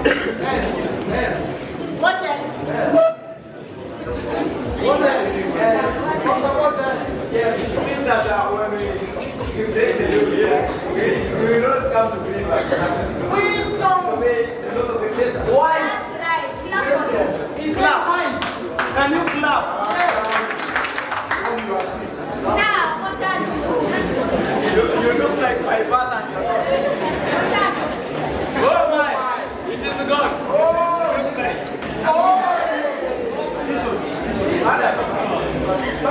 Now, the spirit, Montano. The spirit that obeys the rules is called the spirit that obeys the rules. The good spirit. The good spirit. And it's associated with you. The good spirit is associated with you.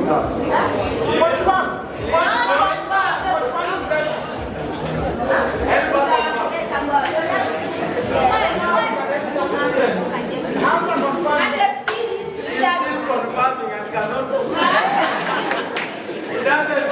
And the spirit that disobeys the rules is called the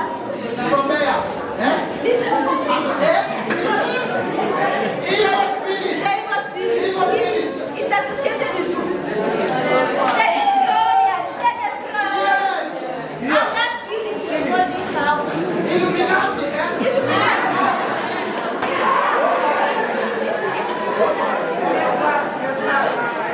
And you may call it the spirit of the minister, right? You remember I just went out to go and see the Buddhism. Alvita. What happened in the ancient near 587 before Christ? What happened? Alvita, what?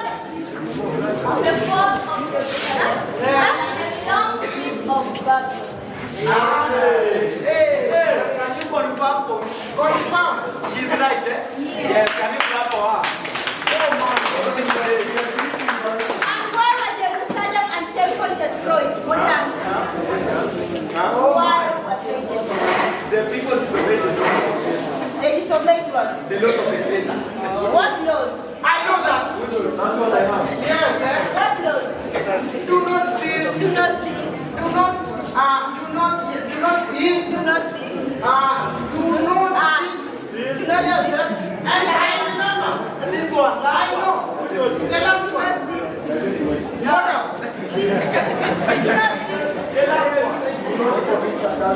Wow. Not like that. Do not steal. Another one. Interest. Yes. Another one. Continue. What laws? What laws? Do not steal. Do not steal. Do not steal. Do not steal. And do not commit adultery for it. What?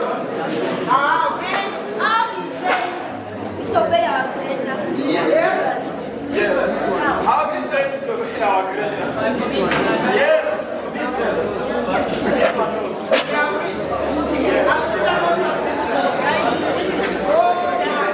Oh my! Are you safe?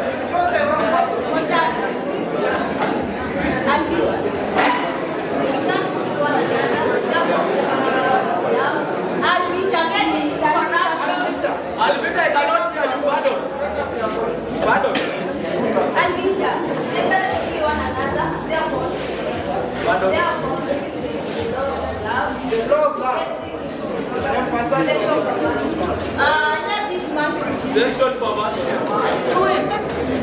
What is it? Answer, please. Answer. Can you answer? We don't have.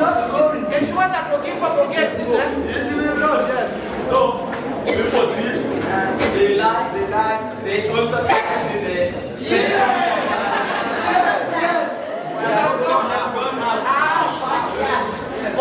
Yes, some students also were adults from the living children. It will help them pass their exams. Yes. That's at your worship. And you remember that spirit, the spirit of death? The spirit of death? What is the spirit of death? The spirit of death? The spirit of the beast. Alright? Now, This one has got it. at there sometimes, municipalities and I am warning you. at there sometimes, municipalities undergoing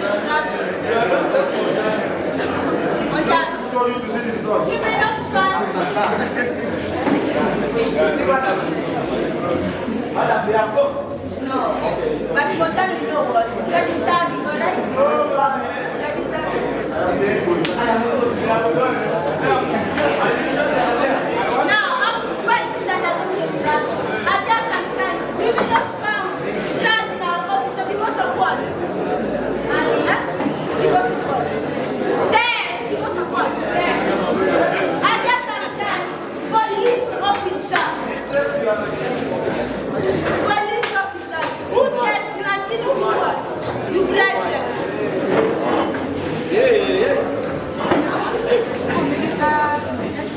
The inspector is undertaking an important investigation and would like to have a look at the report. The inspector is there. Montano, you're making it so. You know what? We'll continue later, alright? Assignment. This lady will give you assignment. Yes. Alright? Assignment. Oh my. Montano. Yes. We'll continue the assignment. Yes. We'll continue. Yes. This one. Don't assign him with the pastor there.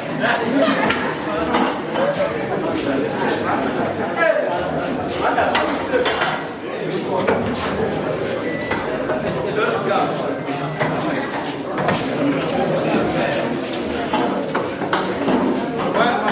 I want this of accusation I'm here to arrest you and arrange you to be court of law. What have I And let you done? know the crimes you have committed at the police station.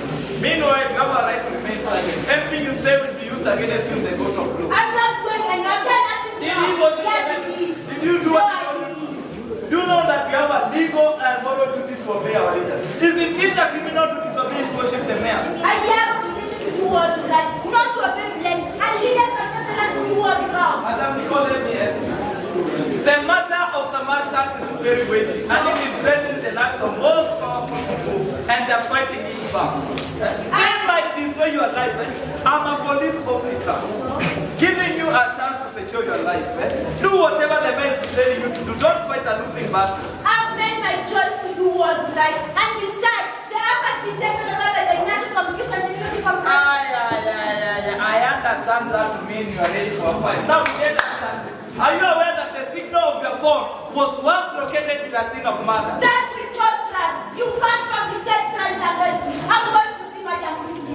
What about last night? What about it? The school generator. What? This is ridiculous. Madam Nicole, the school generator has been sold, and you and I know who sold it, Madam Nicole. Listen to me, Mr. Inspector.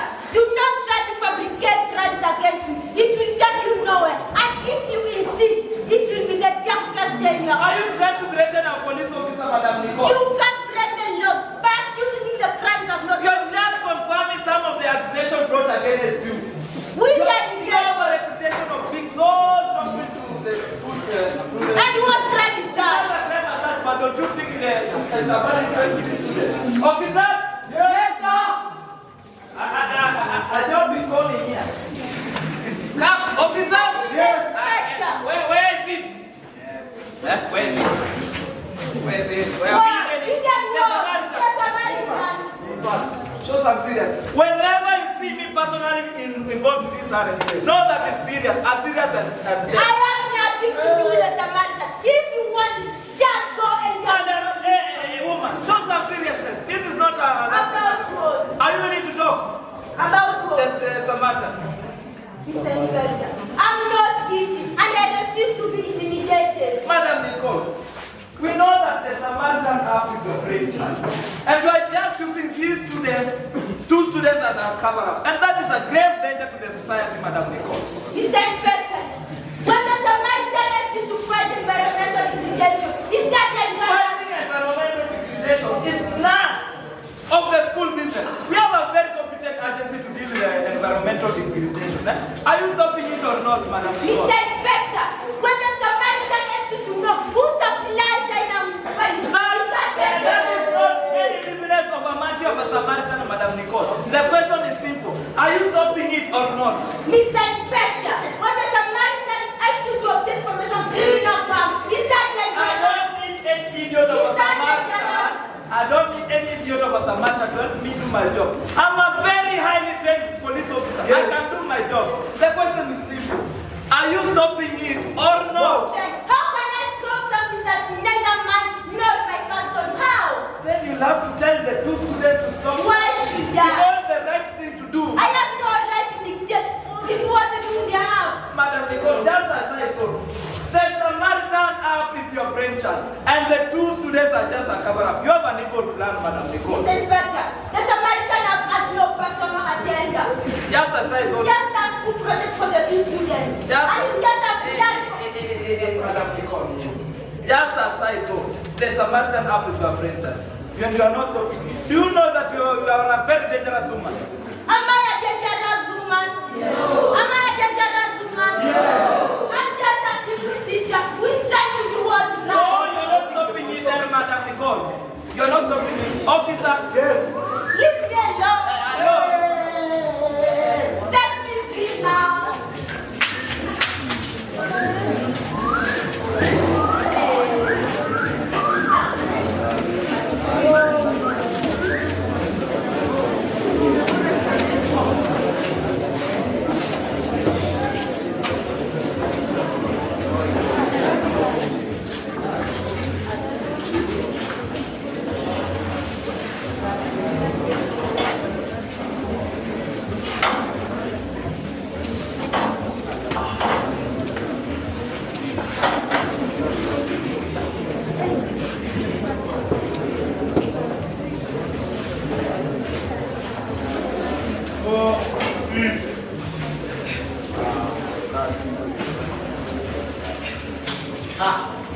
Your worship, you are here. I'm here.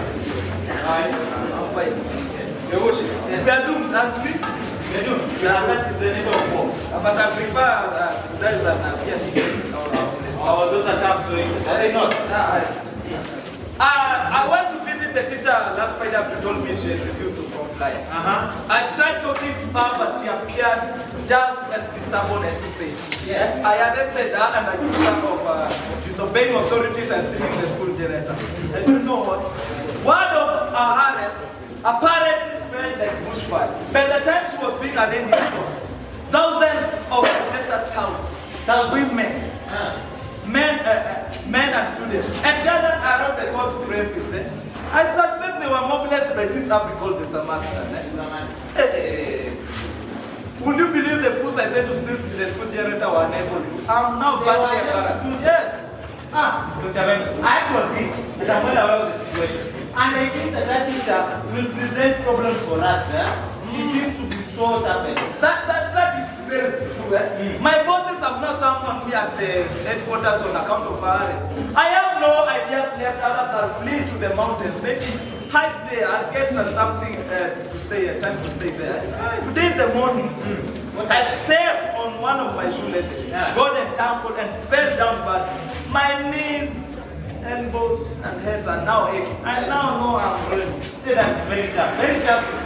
But you know they say, when bad has to this girl accompany, even a ripe banana can knock off your teeth. However, if we first congratulate you on a work well done, you did a very good job on making the municipal council a no-go zone. Yes, I signed a contingent of police officers. And within no time, there were no soul in the vicinity of the municipality.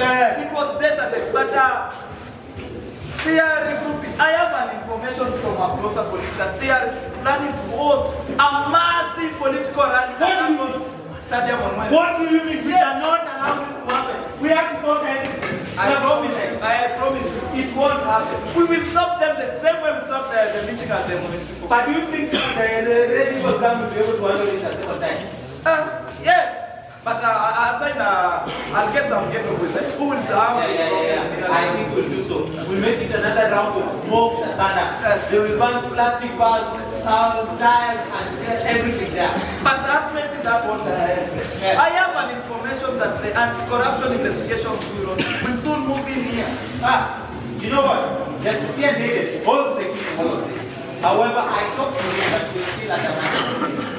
So I invited him here to come to and I intend to use the great standard to blackmail him into following. So the crime on the person. Yes, that is what we're going to do. We're going to make sure that he goes to that. I think he should be arriving any time from now. But when he comes here, let's go, Yes. Yes. Thank you so much for making time on your schedule for us. I know you are a very busy. Well, you know I had a good upbringing and sound education. You never mentioned that this man will be in attendance. Well, that seems to be a lapse on my part. However, there are no any bad intentions here. The only reason that Inspector Member is here is for your best interest. In my best interest? Yes, in your best interest. Which interest, Inspector? Let me first of all clear the air. We not take it an offense on a ruling as regards to the teacher. Convicting now would have been a very costly miscalculation. Also now I believe. Well, gentlemen, we are thorough in our work. And as I have repeatedly stated, the nature of our profession requires careful reflection on all possible dimensions of our matter. Gentlemen, can you get straight to the point? I think I have some. Well, jumping straight into business. Yes. The issue here is still this vote of no confidence against him. And I am still very adamant and erect on on using legal proceedings to fight this thing. Now, I am going to send some of my lawyers to your office tomorrow to lodge against Honorable Seyma and Honorable Ramdan. I want you to prosecute these cases within a day if possible. And it turns out that the judiciary will be core in our matters pertaining to the Samaritan. Yes, and we will rely on you, even at a fee if possible. Well, I am a man of considerable learning and very careful of my professional integrity. Do you think that anyone here would agree with us that it is possible to lodge a case and have it processed and determined on the same day? I understand the gravity of the situation, but I'm sure you are aware that this matter requires the utmost expediency. Yes, and we are privileged to many causes brought along this court. Yes, are you very clever? Some involving legal technicalities like ambiguities, benefit of doubt, and other legal terminologies, your lordship. I cannot do what you are asking me to do. I must make decisions that are within a comfortable threshold of reasonable professional practice. Gentlemen, well, get straight to the point. I have some other. Your lordship, Justice David, you have to remember the Samaritan. The Samaritan has each of us in deep ground. Well, I am not in any mess. I am a very strategic thinker. Oh, Justice David, I need you to remember the rats and rodents, Justice David. Someone has been driving rats and rodents at private farm and releasing them into our grain farm. Well, I don't know anything about prime market farm. But are you not listed as one of the shareholders? Are you not listed as the owner together with your mistress? Are you? Right? Oh, well, yes, I remember. Okay. I got some shares there, but I've never been there. I don't know what happens there, your worship. Oh. I think I have to do. Okay, you will tell us the difference. Now, at this particular point, Justice David, I am afraid that I will no longer take the bullet for you. You leave me no choice, but you instruct Inspector Bembe. Inspector Bembe, yes, sir. I want you to go to private farm and arrest all the owners and managers of that farm. Immediately after this meeting. I'm very sorry, gentlemen. What are you people trying to do? Intimidate me? No, intimidate you. Who is intimidating you here? We are talking about rats and rodents. Where is the intimidation? I'm very sorry, gentlemen. Well, I cannot be blackmailed. Oh, well, I think okay. Now, Inspector Bembe, I want you to record everything I say. This is now my official statement. Yes. Now, a few weeks ago, he sent his mistress Ivy, telling her to come and request that I award her a tender to kill rats and rodents in our farms. Now, I told her we had no such issue and sent her back on her way. Now, a few weeks later, I received news that there was a menace of rats and rodents on our rice and grain farm. And as soon as I received this information, that I became running back. Now, since she is this lady, and he is a top member of the municipal council, I decided to award her the contract. She was going to deal with this rodent using pesticides and through a company called Vertebrate Pest Control, which we have now established is a subsidiary of the Prime Water Farm. Your worship. So is it ID or that get the Don't tell us the difference. You will tell us the difference. Now, eventually, members of the municipal council started complaining and wanted that the tenders to be awarded through competitive bidding. He instructed Ivy to go to court, claiming that the company had already made expensive commitments in procurement, and of course, the case started on his lap. Now, in a judgment claiming that since the matter was of the utmost experience and was headed towards guarding public interest, single sourcing of the awarding of tenders was justified, and Ivy was given the tender.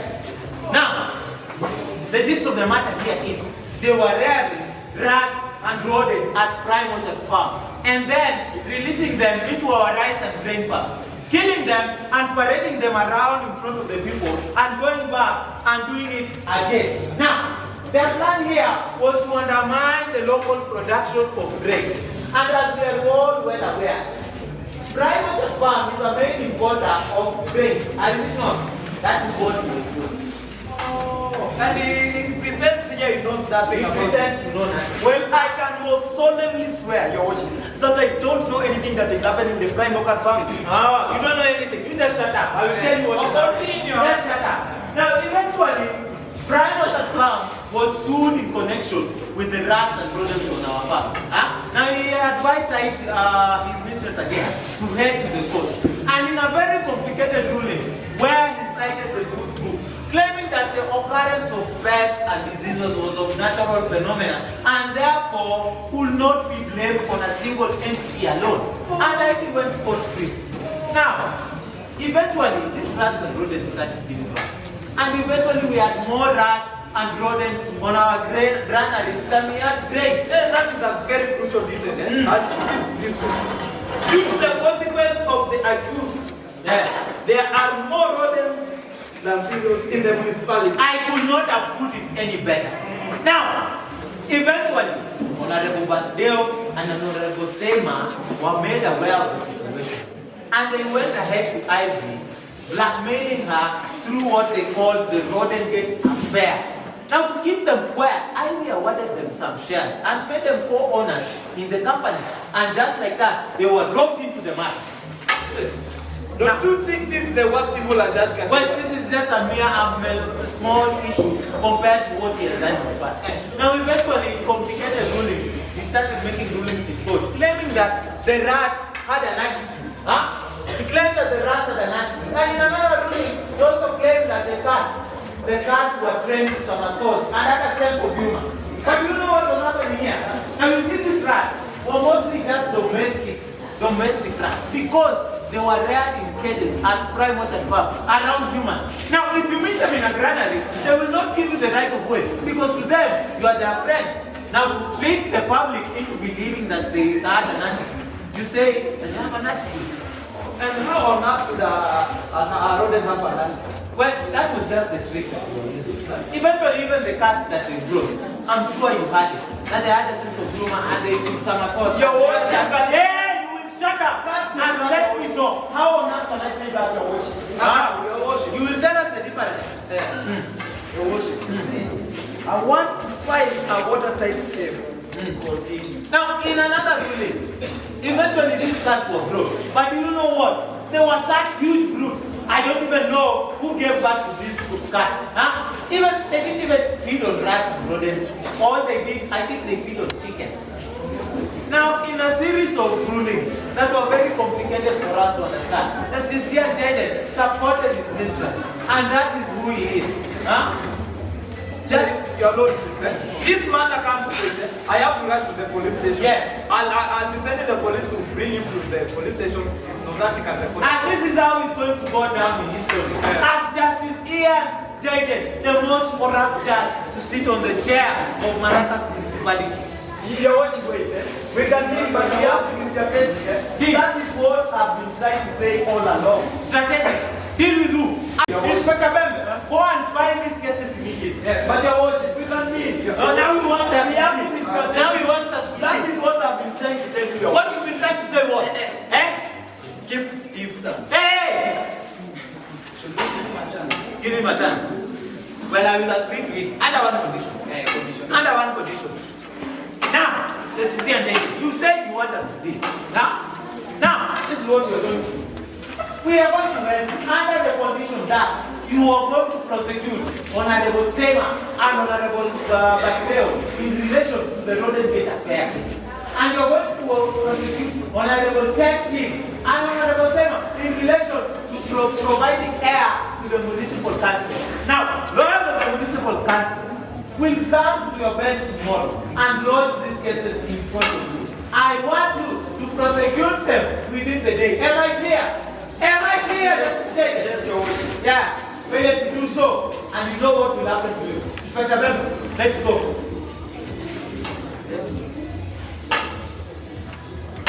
The rats and other rodents. How on earth did I get into this? Oh yes, I did. Litigants gave me money to determine cases in their favor. I acquired wealth and planned for an early retirement. Just like the foolish rich man in the good book, who acquired wealth and are planning for an early retirement, only for the maker to call him, you fools. Oh my, how did I get into this? Oh, my stomach, the rats and rodents. Can you see them? Can you see the rats and rodents? They look vicious. Oh my God. It is the end.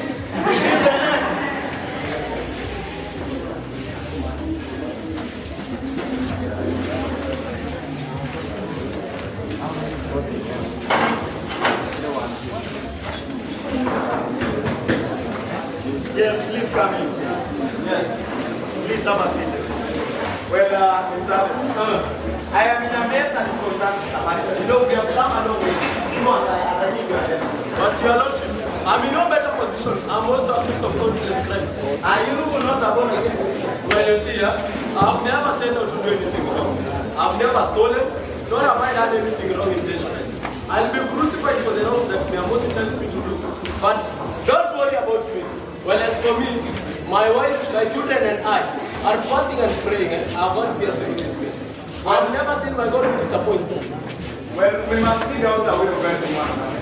I had a meeting with Mayor Mossi and Inspector Bembe yesterday. Yes, Mayor Mossi has now instructed the lawyers acting for the municipal council to file cases against Honorable Ted, Honorable Seima, Honorable Abdai, and Mr. Bateo.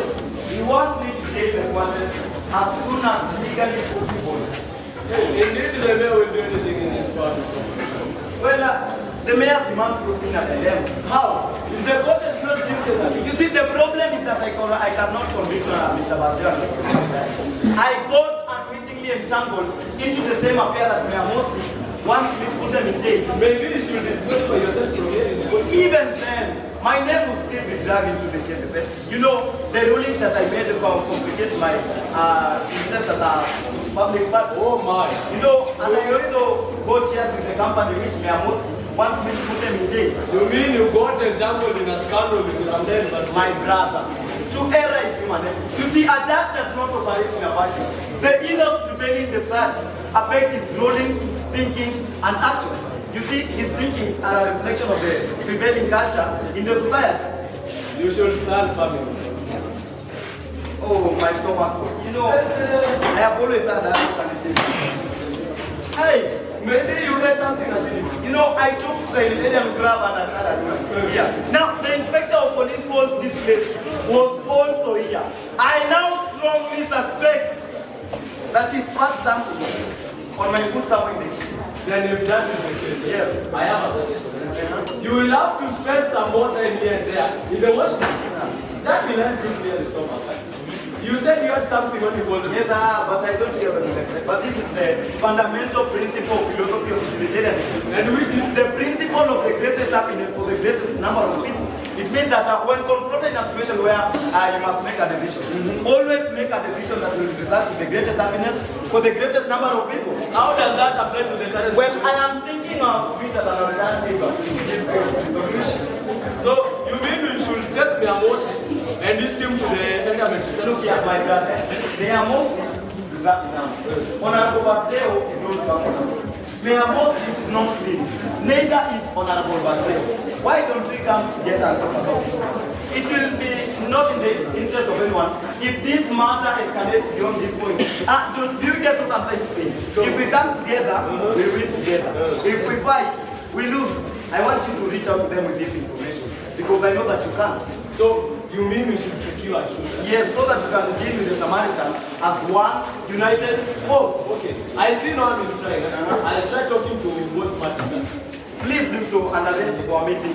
First thing, tomorrow in the morning, my child. I see no harm. Thank you, Mr. Harvester. Today should not go there. Oh my. Yes.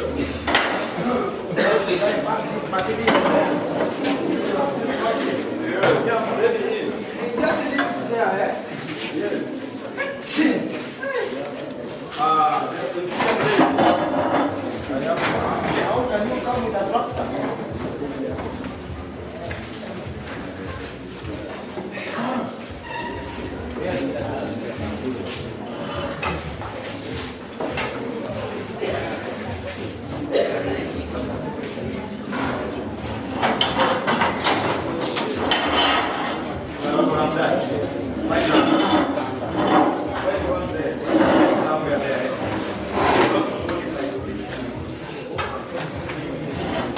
Yes, your worship. Welcome. Yes, sir.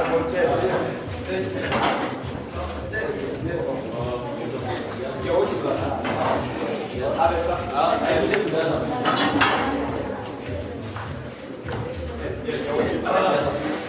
Yes. Welcome, gentlemen of the members. I called you out here so that you can have a candid talk with one another. The aim is to save our skills from the Samaritan. I believe that is an agreeable statement of intent. Yes, but we are all together in agreement in that. Yes. Well, that being settled, let us move to the next step. That is finding the exact problem that you are facing and seeking to solve. Otherwise, as they say, never eat a snake if you haven't seen it. Yeah. Yes. Well, the major issue here, and without going into any more details, is this vote of no confidence to remove me from office. No, far from it. It's your refusal to give the reallocation of the burden of the supplementary expenditure. I will never agree. It only takes a few steps to solve these things. Exactly. I will never agree with that. Gentlemen, Yes. I think the problem here is the Samaritan app. Yes, the service is almost right. The two kids who made the Samaritan are the problem. Gentlemen, I think the problem is some of us here have got skeletons in that closet. And what is that supposed to be the great scandal? When they all have... Hey, shut up. Stop that crap here, or you'll never know what you need. Gentlemen, Yes. I think the problem is that we are all at the risk of being prosecuted. Yes, and there's no better way. We have to look for money to fight off these cases. Put against us. Or we end up with ballet expenses. That's the only medicine. Hey, I will never, and I repeat, never agree to this thing of using the municipal fund. Never over my dead body. And we shall never buy. And you will not die. I don't care. Gentlemen, the public is up in arms. The people, the public is outraged. And the people are keen on holding us as leaders into account. Yes. Well, a lot of wheels have been spilled. And the wheels of justice must stand on at least begin to turn. Exactly, yeah. Do you mean that the cases put against us will be beginning? Yes. Well, if you think strategically, that's the best way forward. No, but you live in a glass house, we get it. And you insist on throwing stones. Well, think of it as a friendly prosecution. Friendly prosecution. Yes. Well, the idea is not to initiate prosecutions. The idea is to make convictions in order to preempt any other legal moves against us from other quarters. I believe you all understand the principle of double jeopardy. Double jeopardy. That sounds workable to me. It sounds quite brilliant. Brilliant, yes. I've been prosecuted. I'm jittery about this. So am I. What if we have other shadowing crimes that are not known?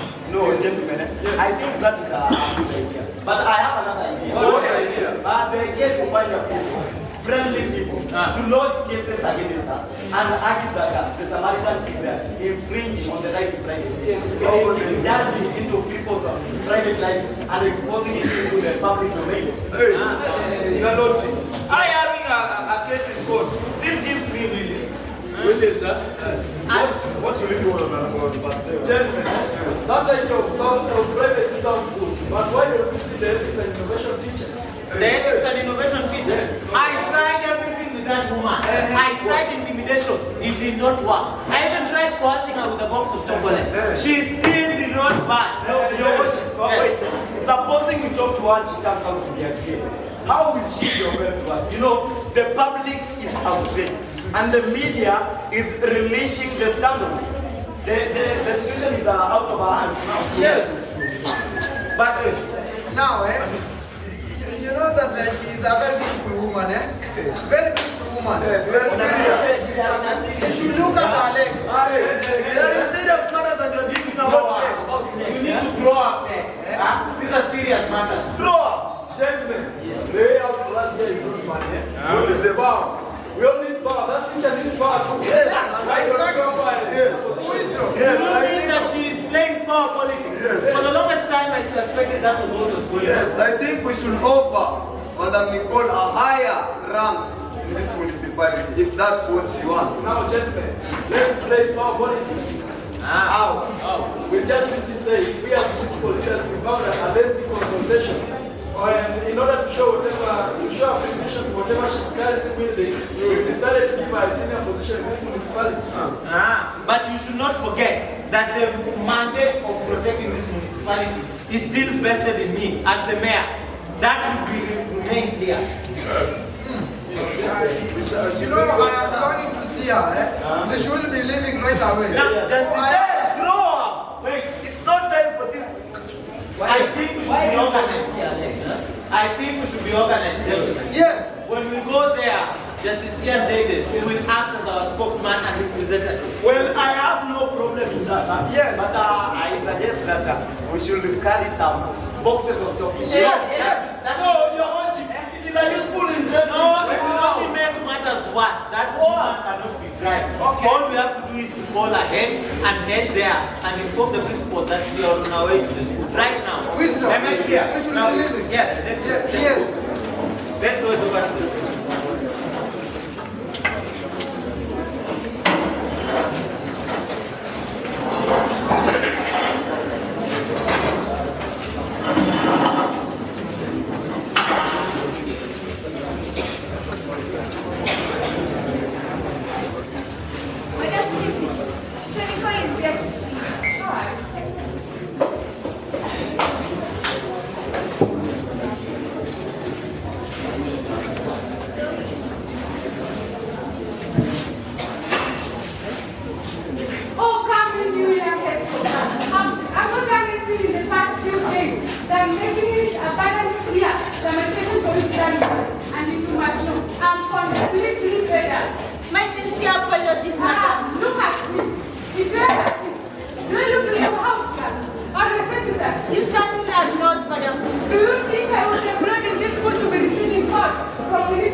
Who doesn't know the trouble she's putting herself through? Do you think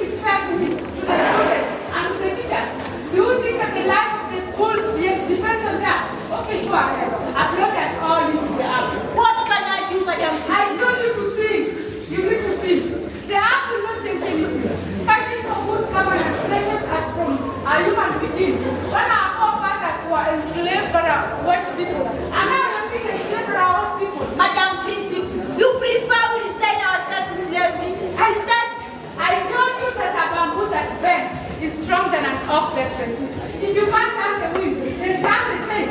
But what can I do, Madam? Stop giving me headache, young girl.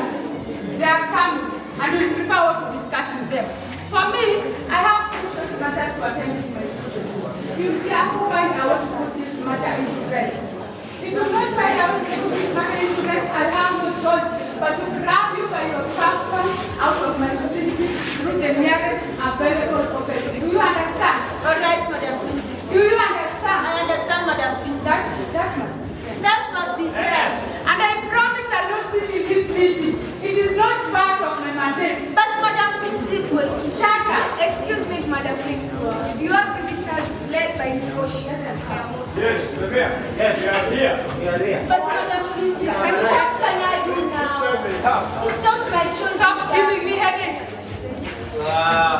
This is yes. Madam Mary, Nicole, how are you? I'm fine. Very good.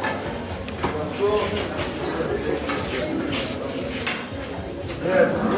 Gentlemen, come in. We are here. Oh, gentlemen. But Madam Principal, I can see that you're here. Yes, sir. Ramda, Yes. I don't think you qualify to be here. No, you qualify to be there. You don't. I think that person belongs You here. stand and no chance. This is your place, Yes. Yes. Your Worship, ladies and gentlemen, as you requested, I have prepared your meeting in Church Court. For me, I have crucial meetings to attend, so I'll not be able to sit with you in this meeting. Okay, I hope that you'll have a conclusive meeting to avoid future meetings which will disrupt the smooth running of the school. I therefore request to be excused. You are excused. Yes. You are excused. Yes. So, to whom do I owe the honor of receiving you? Yes, Madam Nicole. Madam Nicole, on behalf of my colleagues, sorry for our intrusion into your busy schedule. We know that you are quite a busy woman. Of course. Before I go any further, Your Lordship, it's only fair and good enough that I bring my sincere apologies to Madam Nicole for the miscommunication and the misinteraction that led to her arrest and her arraignment in court. I'm very apologetic about that, Madam Nicole.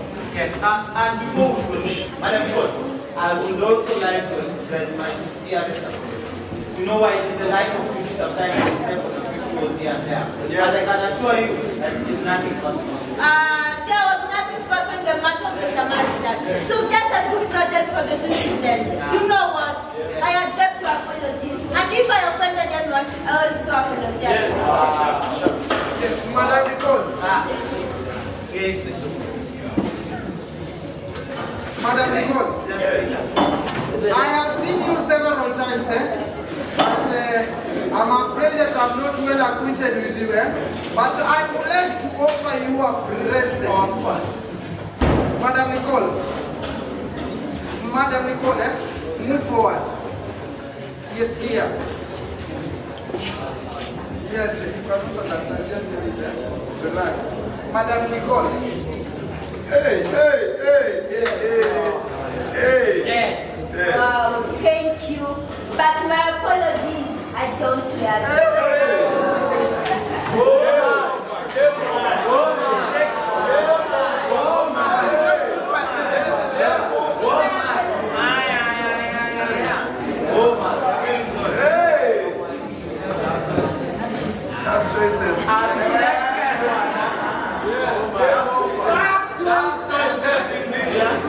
Well, Madam Nicole, we as the municipality are very discussing concerning matters concerning the municipality. So we are going to come proposal to our for elected judges in our municipality. Yes, Madam Nicole, if I put it differently, I want to put it out differently. In the way of the Samaritan, we see now the municipality being run, and I'm sure that there are problems, of course. And we said that unless we engineer design changes, that's now municipality will change the thing. Now, there are the senior position like you. Well, I would like to put it differently. Things are not as bad as the old but still be better than the old. But we will appreciate your help in streamlining something different. There's an urgent need for a drastic change for worship. Yes, Madam Nicole, our question is, there are a new order. Yes, tell us. You know what? Actually, I'm willing to play a prominent role. Yes. I hope Madagascar municipality has their own civic group. Yes. I'm ready to work with patriotic citizens. So that we can dance transparency and accountability. I'm ready to work with you. Yes. Madam Nicole, thank you so much. Yes. We want to thank you very much for agreeing with us with that. We are also looking forward to a future where public resources will not be misappropriated, where justice will not be reserved for only the rich, but also the poor, and where the police will protect everyone equal. Thank you so much. Yes, there is a new era in which each one of us will be a good Samaritan. Yes, Madam Nicole. Thank you, God. Now moving forward, we have to craft little changes in the way we run our municipality. Perhaps I can hear comment.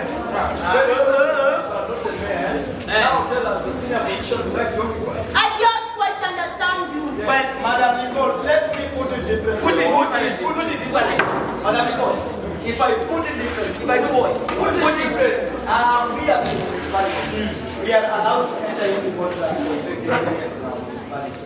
Now, we had a technical discussion and we agreed to give you a position maybe as a Director General. Yes. Give me a contract. How? Well, like, why don't you understand? How do you not understand? However, I have no objection to Honorable Basdale's proposal, but you still have to remember that the best or the interest of the municipality is still vested in. Honorable gentlemen, Yes. according to my view, it's not the new contract we need. It's not the new position we need. What do It's we not need? even the new laws we need. We have enough of this. More than this is the burden to our country, to our municipality. Madam Nicole, we are going to award you a I want me what? position as secretary with oversight of all the other departments of this municipality. Yes. Second and answerable to only me, the mayor. Your worship, this is not the change we desire. The change we desire only comes from within us. No new officers, no new contract, no new position. A good feeling, a good mindset that can serve our municipality. Madam Nicole, what do you think? We don't want to agree with that. You know what? We need to embrace a new spirit, a new mindset of doing the right thing. You know what? We need to take responsibility for the progress of our municipality and even reject the spirit of the beast. Well, how do you propose to welcome to the Samaritan? Yes. How? What? The spirit of the beast. I remember hearing about the spirit of the beast. Hey, I didn't know that we came here for a This is not a sample. It's a merely statement of basic principles on which stable society has founded. Unless we resist the spirit of the beast, then our municipality will prosper. You know what?